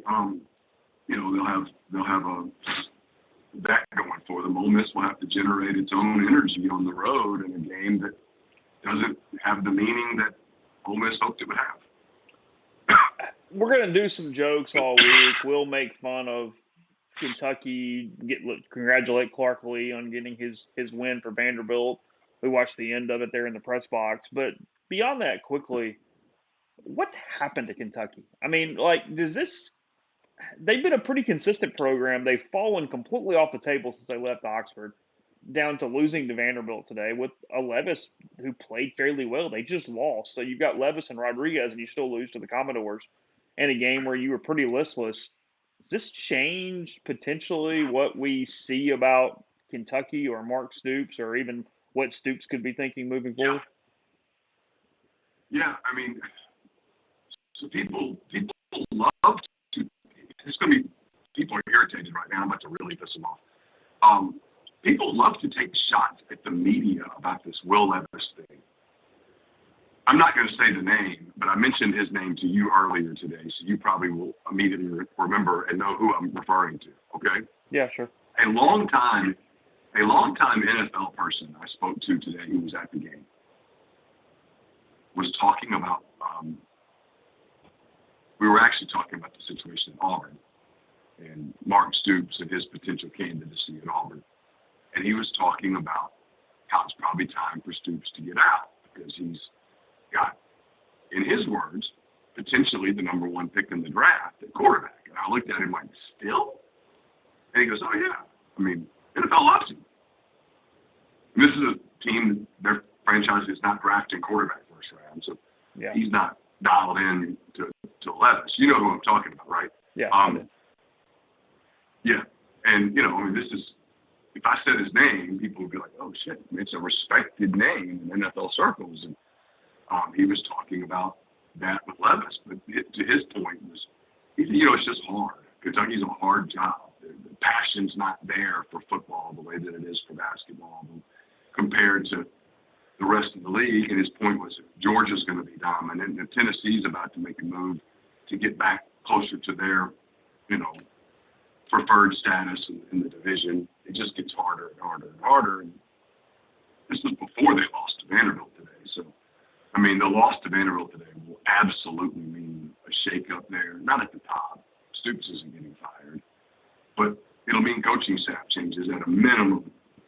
And it certainly, for Mark Stoops, look, if he wanted the Auburn job, I don't know whether he did or didn't, whether he could get it or not, but today didn't go well for him. I mean, today was not, ideal. He would like to keep winning and put himself in a position, but now, that losing to Vanderbilt, who had not won an SEC game in more than 1,000 days. 26 in a row. It's going to be difficult to overcome. And in all seriousness, congratulations to Clark Lee and Vanderbilt. The fact that they just kind of kept plugging away and got one. After a very disappointing game last week against a South Carolina team that I know internally they felt like they had a chance to beat. To come back a week later, go to Lexington and pull it off, has to feel awfully good for that program. Cadillac's got his team playing hard again tonight. 7-0 Tigers over the Aggies. I mean, A-Chain's not playing.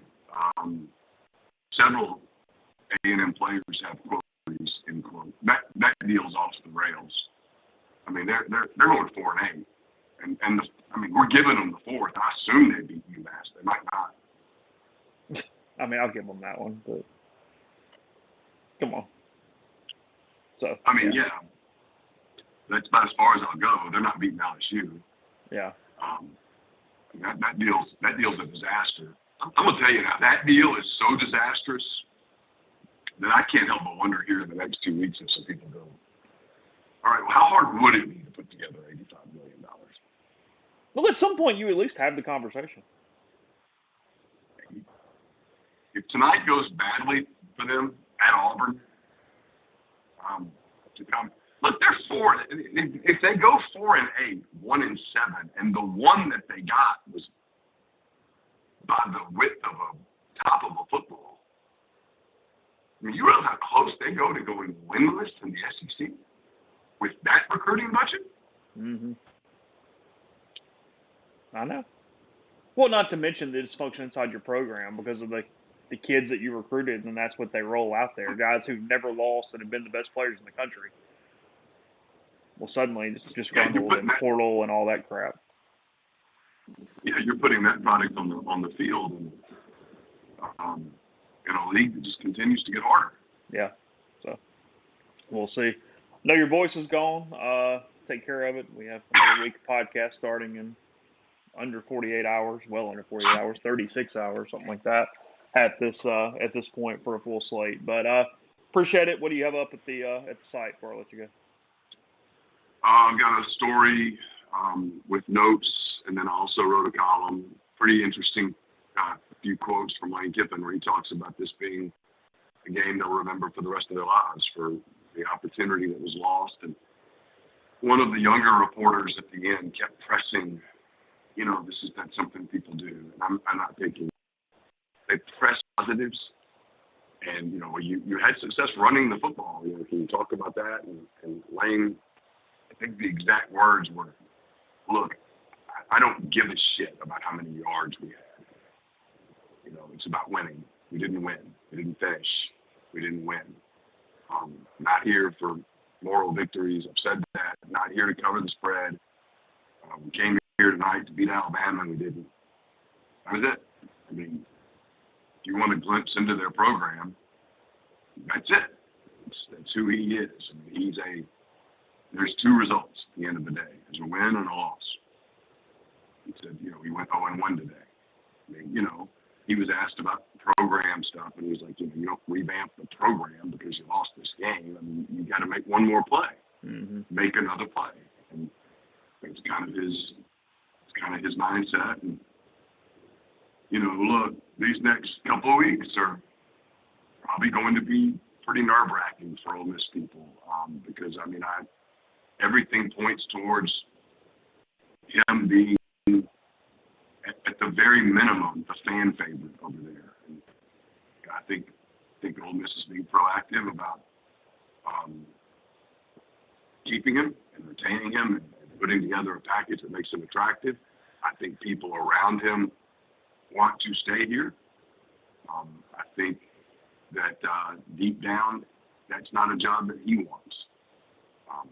But I do anticipate some tense moments in a couple of weeks, and I think that was part of today too. I think he would have loved nothing more than to get this team to the SEC championship game and take the attention off of that crap, because that crap's going to start to pop up now that Ole Miss is playing from a championship perspective in consequential games. Yeah, now it's the Citrus Bowl probably for the Rebels if they if they went out. If you go 10-2, if you go 10-2, you go to the Citrus Bowl, which at the beginning of the season, if you told anybody, hey, 10-2 in the Citrus Bowl, take it, I think people would have jumped at it.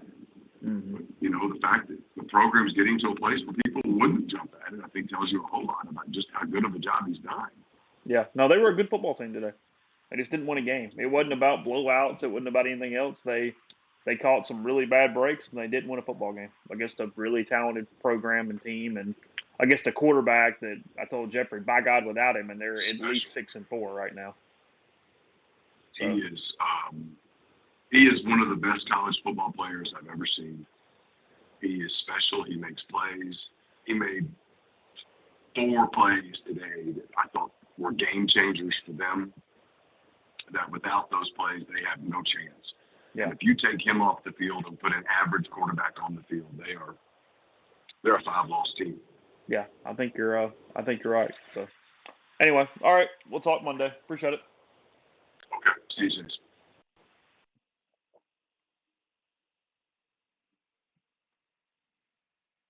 Who's on the line? This is Jeb Tabb from Cockwood, Georgia. How you doing tonight, Jake? Good. How are you?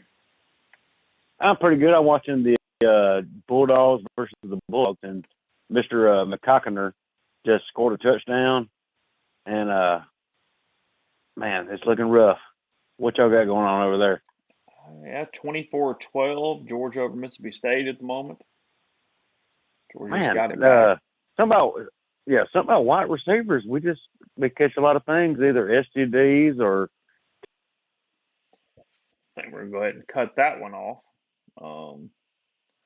I thought that was coming there for a second, and then, just kept on going.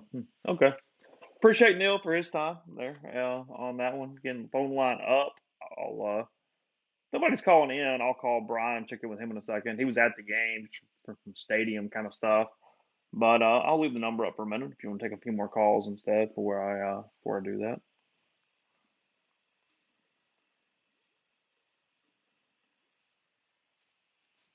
Who's on the line? Hey, this is JD from Greenwood. What's up, JD?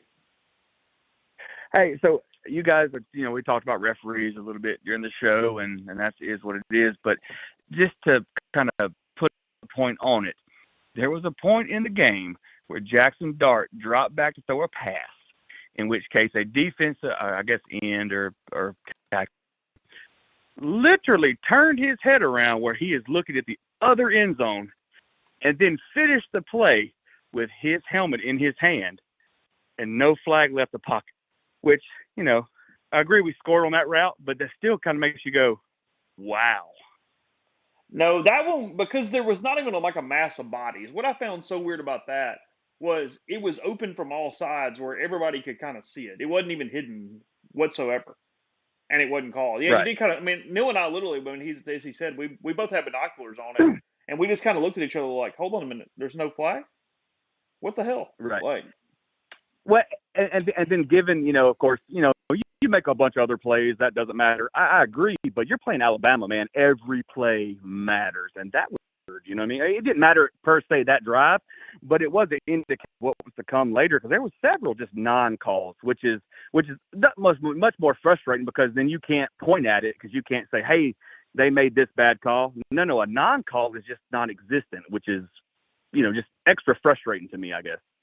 Yeah, it's what Neil and I were talking about. It's one of those deals where, yes, you need to be able to talk about other things, and you still could have won the game, and there's lots of other storylines. But if there's 2 or 3 calls that seriously change the game by 7 to 14 points, it can also be why you lost a freaking football game. It can absolutely be why you lost a football game. Yeah. That's right. And I guess it wasn't even so much that it was why you lost the football game. It was just, like I said, he ended the play with the quarterback's helmet in his hand. That is, do you need more evidence? I don't even know how you, there is no more evidence than that. Yeah. I don't know, just fascinating. Yeah. Definitely frustrating night. Definitely, like I said, there was a couple calls that went one way, but there was probably 10 that went the other way. No, I appreciate taking my call, man. Thank you.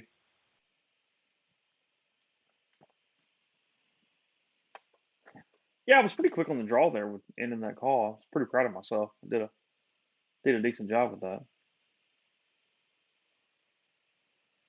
State has played okay tonight, it looks like. Again, Georgia 24, State 12.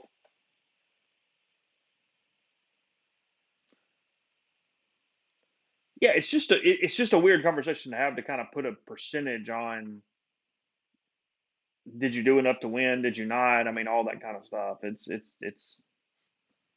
Who's on the line? Hey, Chase, this is Austin from Pontotoc. Hey, Austin, what's up? Hey, man. So, first off, just want to say thanks for all you and Chet and Neil do throughout the week. But wish it was a little bit of a happier time. I just got a quick question. Sorry, my voice kind of gone, obviously. But so looking ahead a little bit, depending on KJ's availability for Arkansas, do you think we can bounce back next week, or do you think we might be just a little sleepy after today? Just, I know you guys are going to spend a week talking about it, but just kind of summarize it best you think just right now. What do you think? If you had to call them next week, how would you call it? I think Ole Miss wins the game next week. I think Arkansas is probably a little sleepy, and I think Ole Miss is probably a little sleepy at the first. But that's what I found interesting about Lane is I want to know. I know I want to listen to his press conference. I haven't had a chance to because I've been talking to you guys, but Neil referencing there about telling the players, or at least mentioning that the players will remember this forever because of the opportunity they had. That is a message that's a little different than typically what he does, which is 1 week, next week, move on day to day, to where messaging for him tomorrow and Monday is going to be pretty important with Ole Miss to turn, to keep something about, what's at stake, how to motivate them for what to play for, all that kind of stuff. Because I mean that is the negative when you have a championship mindset and your goal is to win the SEC West or make the playoff. When those goals are gone, it's what Alabama had to deal with this week a little bit that they never have to deal with. Is what are you kind of doing? And what do you play for? Is it just being out there with each other? Is it this? Is it that? Or whatever?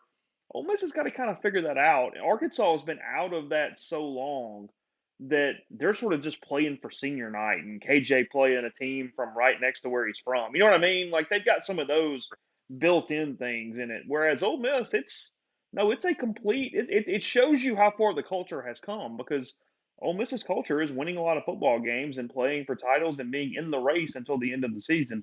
And when that is removed, yeah, you're definitely going to have to kind of get up. But no, I think it's Arkansas. They know what that looked like last year.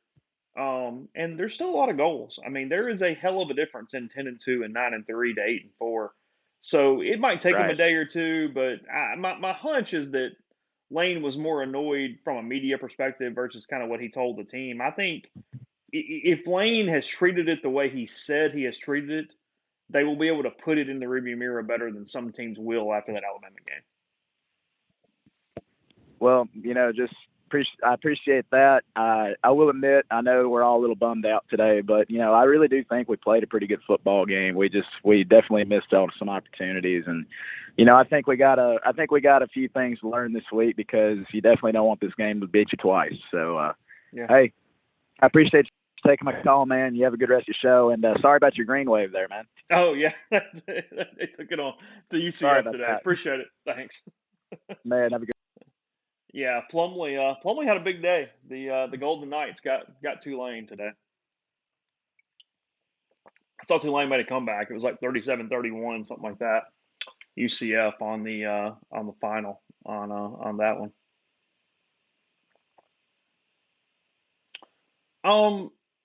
Daniel, I didn't, I talked to someone about this today. I don't think it was dirty. I mean, in some ways it was respect. I think they had to. We're talking about the baseball documentary being at the beginning of it. I think they had to move the timeline. I think they had to find a way to set up what had gone on. I thought it was a plot device. I'm going to talk to a couple people with that next week just about how they put it together, some different things. We'll discuss it, but I didn't take it as a negative. I actually thought in some ways it was a compliment as far as we have voices that a lot of people know and use something that was substantial to set the time. I didn't take it as, hey, you guys were wrong, as much as that actually was the situation that was going on at that time, and that's what that's where it was. I mean, Mike was going to be out of a job, and Ole Miss was not making the tournament. I mean, they did a ton with the luck, but they needed the luck at that point. So no, it's all good.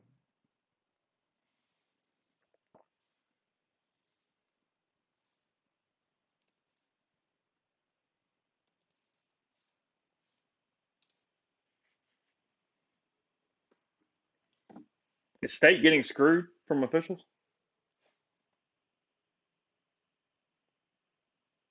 What's up?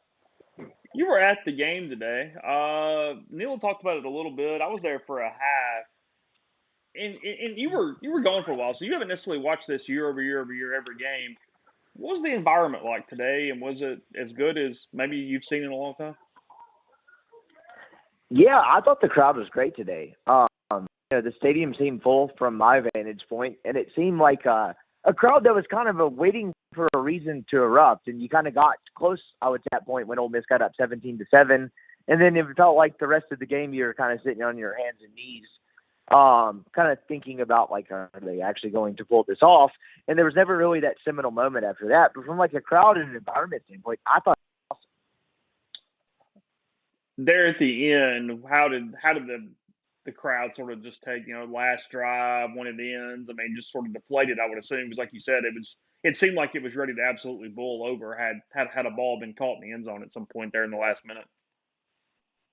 It was, and Richard, however that kicker's last name, him knocking that ball through, I thought was a pretty seminal moment in that game because Ole Miss was having some struggles in the second half offensively, obviously, to put it mildly. But I thought the fact that he kind of knocked that field goal through to make it to the point where Ole Miss had to score a touchdown to win the football game and keep that game going was a pretty big, I thought that was pretty impactful. And then they get all the way down to like the 15-yard line or what it was.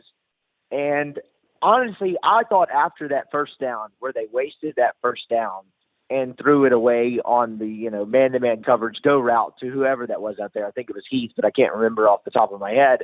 I think people probably got pretty, pretty worried at that point because the way the offense was going, they weren't just simply good enough to waste down after that. And so I think there was probably some cautious optimism on that final drive, but I would say overall, when Alabama took the lead in that football game, the environment in that crowd shifted for sure. You're sitting there, and look, your vantage point is different than anybody else's. I mean, this is the hard thing because I'm not asking you to speak for 65,000 people, but was it evident in the crowd as the game was going on the poor officiating and the plays that likely could have turned the game? I mean, did you guys have any idea that Evans was targeted on the fumble? Actually, so you mentioned the Evans fumble. So I was actually going to ask you that, and this is part of going to the game and then blowing you up with annoying text as we're talking through this, but it's hard to see at the time. So Evans was actually targeted when he fumbled the football because I was told immediately after the fact when he did fumble that he was going to be out for the rest of the game due to a concussion, which obviously seems to be the case now. So you think he was targeted on the fumble? That's what the replay showed? It was complete textbook targeting, and it was the thing where we've been having this officiating conversation all night, and it's the most egregious because you went to replay, and in college football, the rule to replay is you can replay all parts of the play once you go to replay. And they, even on replay, missed the targeting. So instead of Alabama ball at the 23, it's Ole Miss ball at the 40, first down with a minute and a half or whatever the hell it was to go. And they're at least going to take a 10-point lead into the half, and it might be 13 or 17 at that point. Oh, I mean, you're exactly right with that. And that's very fascinating. You miss Evans. I mean, I told Neil, if you don't target Evans, they're a different offense without Evans. He's there late in the game when Judkins needs a blow. I mean, yeah, totally different. No, you're 100% right. I actually did not know that from watching it in the game in real time, and that was actually the way that play was going was toward the other end zone from where I was sitting in. But that's interesting you mentioned that. I would say to answer your general question about officiating, I would say people are a lot of F-bombs being thrown around there and then. But it was largely toward the non-pass interference called early in the game. And then whoever caught that route over the middle when Ole Miss does get the first down, no targeting call there. I'm not a big, officiating conspiracy theorist guy, but I would say if that was my first football game I ever watched and I understood the rules, I would think those people work for the mafia. I would just it seemed unfathomable to me that could be the case, and they could miss so many obvious calls. And that's really the non-Evans call withstanding, because again, I got to be honest, I just didn't pick up on that in the moment because it was harder to see. But I did think that was a seminal moment in that football game, because you think about that, Ole Miss is up 17-7 at the time. There's 2 minutes when they started the drive. There's 2 minutes and 23 seconds left in the half.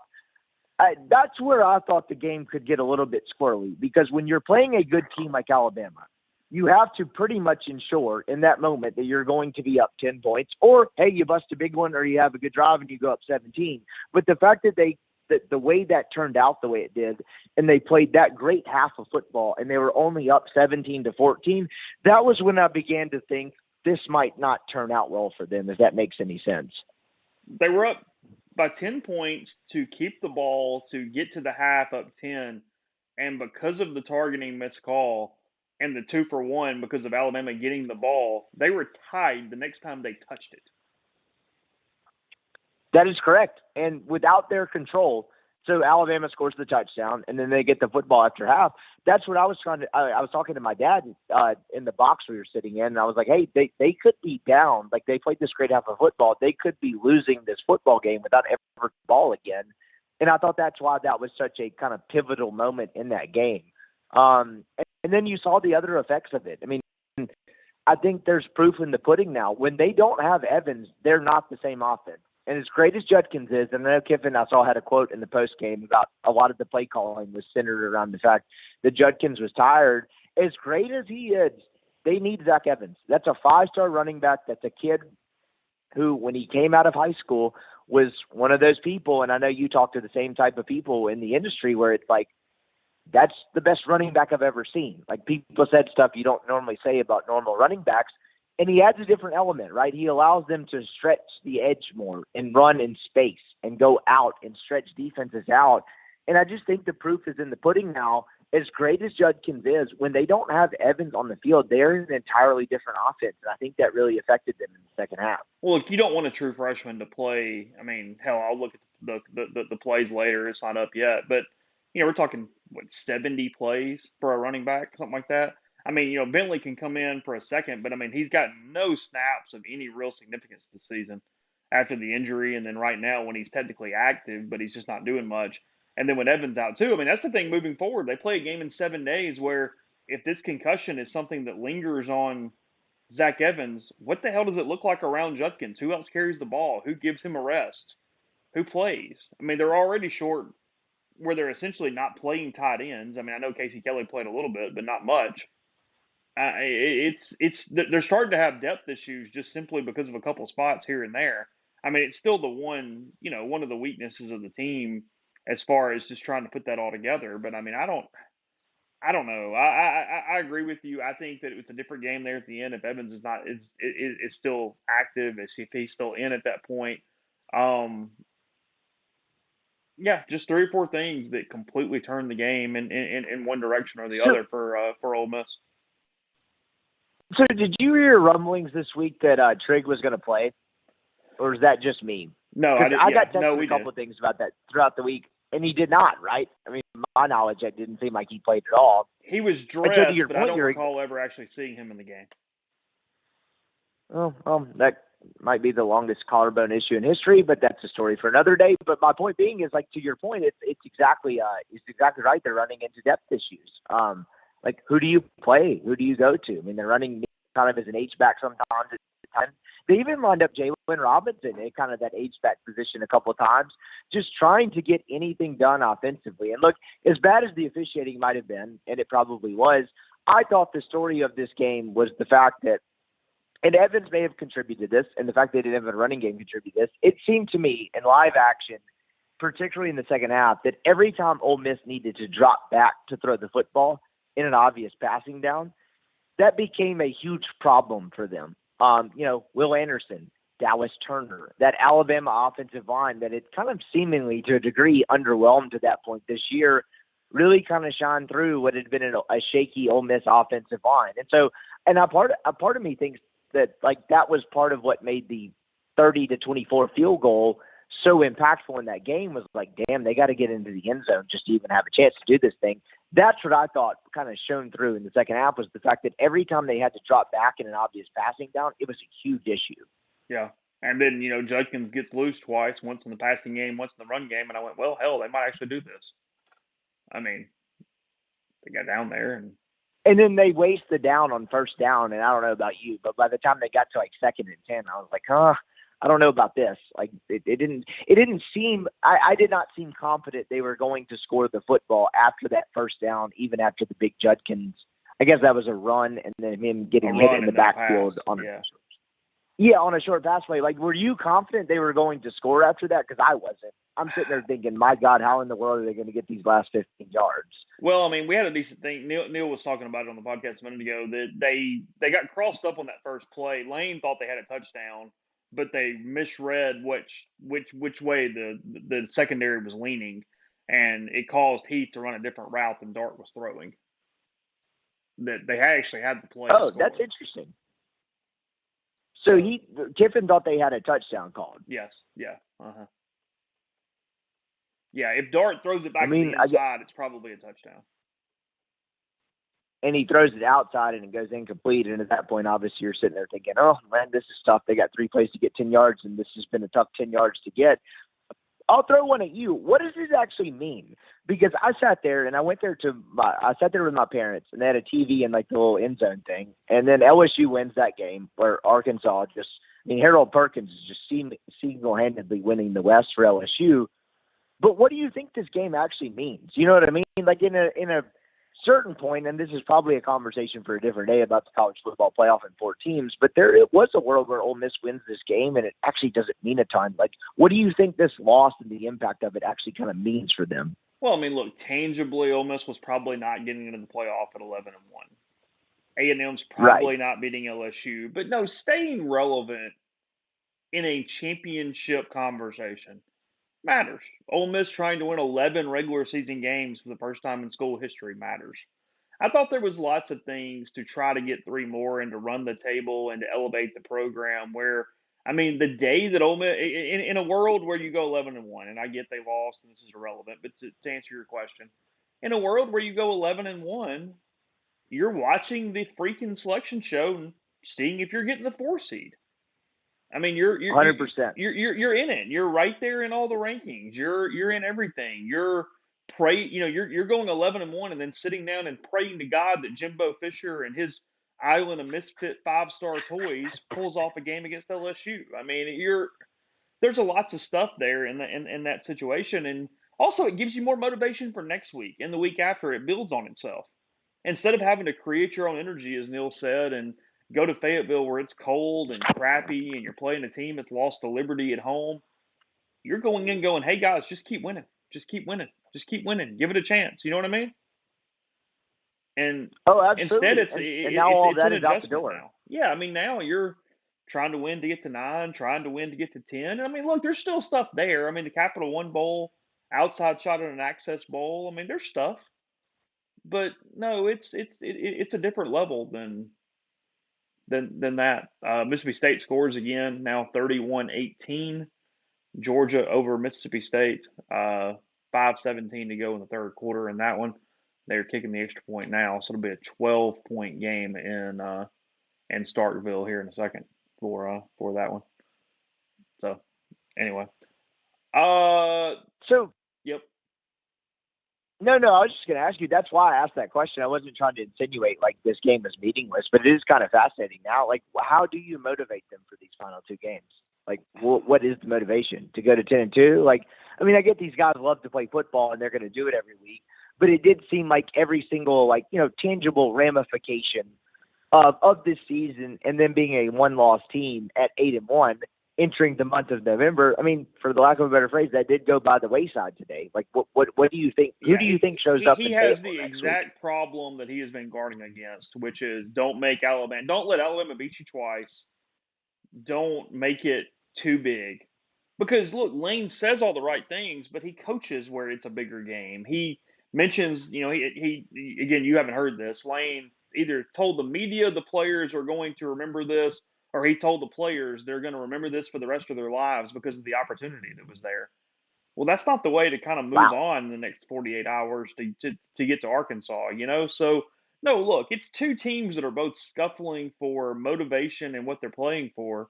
And for Ole Miss, it's just, you got to get the players to buy into this. But the truth is, Ole Miss is still playing to just elevate its status, to build wins and seasons on top of one another. Because if Ole Miss can get to 10-2, and Lane Kiffin pulled a genie out of his tail and won a bowl game in year one and goes 5-5 with all that mess in 2020, and then goes 10-2, 10-2. You can kind of stop the build thing. I think 2 in a row like that, it's enough to elevate Ole Miss in the eyes of a lot of people. And look, coming full circle on a show tonight, maybe it's even enough to move up in tier a little bit where you don't get screwed by the officials sometimes. I don't know.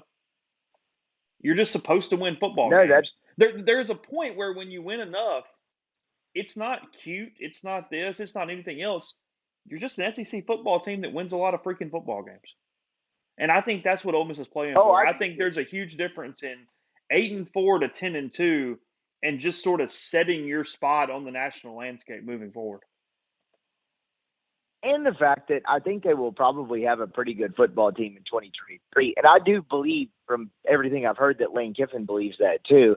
I guess I'll just give you one final suggestion. Should they play our podcast? Because there was another program that won a national championship that drew from our podcast as motivation. Do you think that could work? I know that's a hard-hitting journalism question, but Right before you got on the line, I was telling people that I didn't find it offensive. I actually found it as a compliment that they used our voices at the beginning of the So did I. But my favorite part of it is that the official side or the school uses it as a plot device that Mike Bianco gets into his car and turns on our podcast, because I am laughing so hard at the thought of him listening to these podcasts while he's driving to work in the morning. True or false? Did he or did he not, once after he had been on your podcast, ask you if you had a podcast? That seems like he might have been full of it at that point. He has asked me after I'd been doing a podcast for about a decade, something about whether or not I had a podcast. Yes, that is an accurate summation there of that conversation.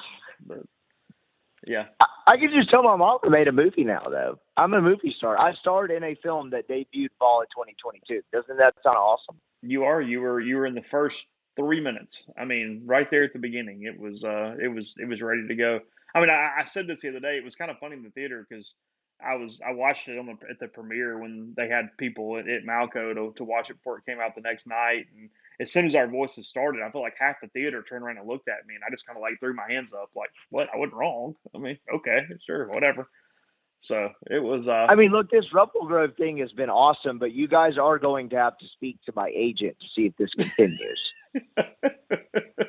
Hey, you've got Laquan on the podcast. You're getting in with agents a little more now, and you got stuff going on. So look, hey, it's a business, all right. It is what it is. So it's Oh, absolutely. Cool. My agent's Michael Porter. He's a real SOB to deal with. You'll be hearing from him.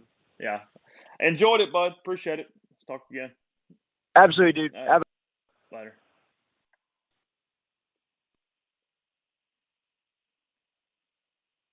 Brian Rippey there. He was at the game, so I just want to talk about atmosphere a little bit with him here. Yeah, we were the naysayers of the protagonist in the plot. We were. That was our deal. Yeah, my guess is KJ Jefferson plays next week. I mean, I'm just guessing, but my hunch is that he does play next week against Ole Miss. Georgia 31-19, third quarter, 2 to go there. And then Texas A&M Auburn still going also.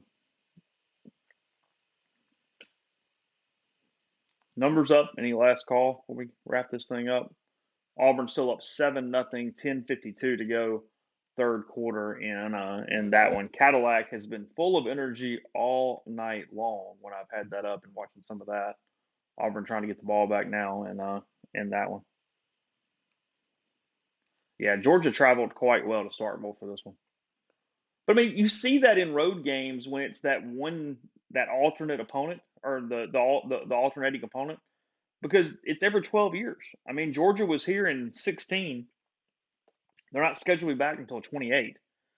Now, this is obviously changing. We're going to go to this, this different schedule, this 6-3 schedule that's going to have everybody everywhere over a 4-year period. But it's a great change because you actually get to go play in Gainesville once every 4 years. It'll be Norman and Austin and whatever. I mean, yes, you lose Arkansas or A&M every year, but it's by far a positive positive change there. There's no doubt about that. So. All right. I think we've covered most of it. Before we wrap up, you remember we got this pre-cyber sale going with Dead Soxy. Do not forget that. 25% off with any order using the code Rebel Grove. You spend $50 or more, you get free shipping. 30% off of an order over 120. 40% off of an order over 240. So stock your sock drawers. Have a great holiday season. Stay Soxy there with Dead Soxy. But appreciate Neil. Appreciate Jeffrey, Brian, and all you guys as well. Alabama beats Ole Miss 30-24 today from Oxford, from Ball-Hemingway Stadium. So we'll do it again next week. Ole Miss and Arkansas from Fayetteville. It's going to be a night game. We don't know if it's 6 or 6:30 yet, but one or the other. So enjoy the rest of the games. We'll have podcasts for you all week long, and we will talk to you then.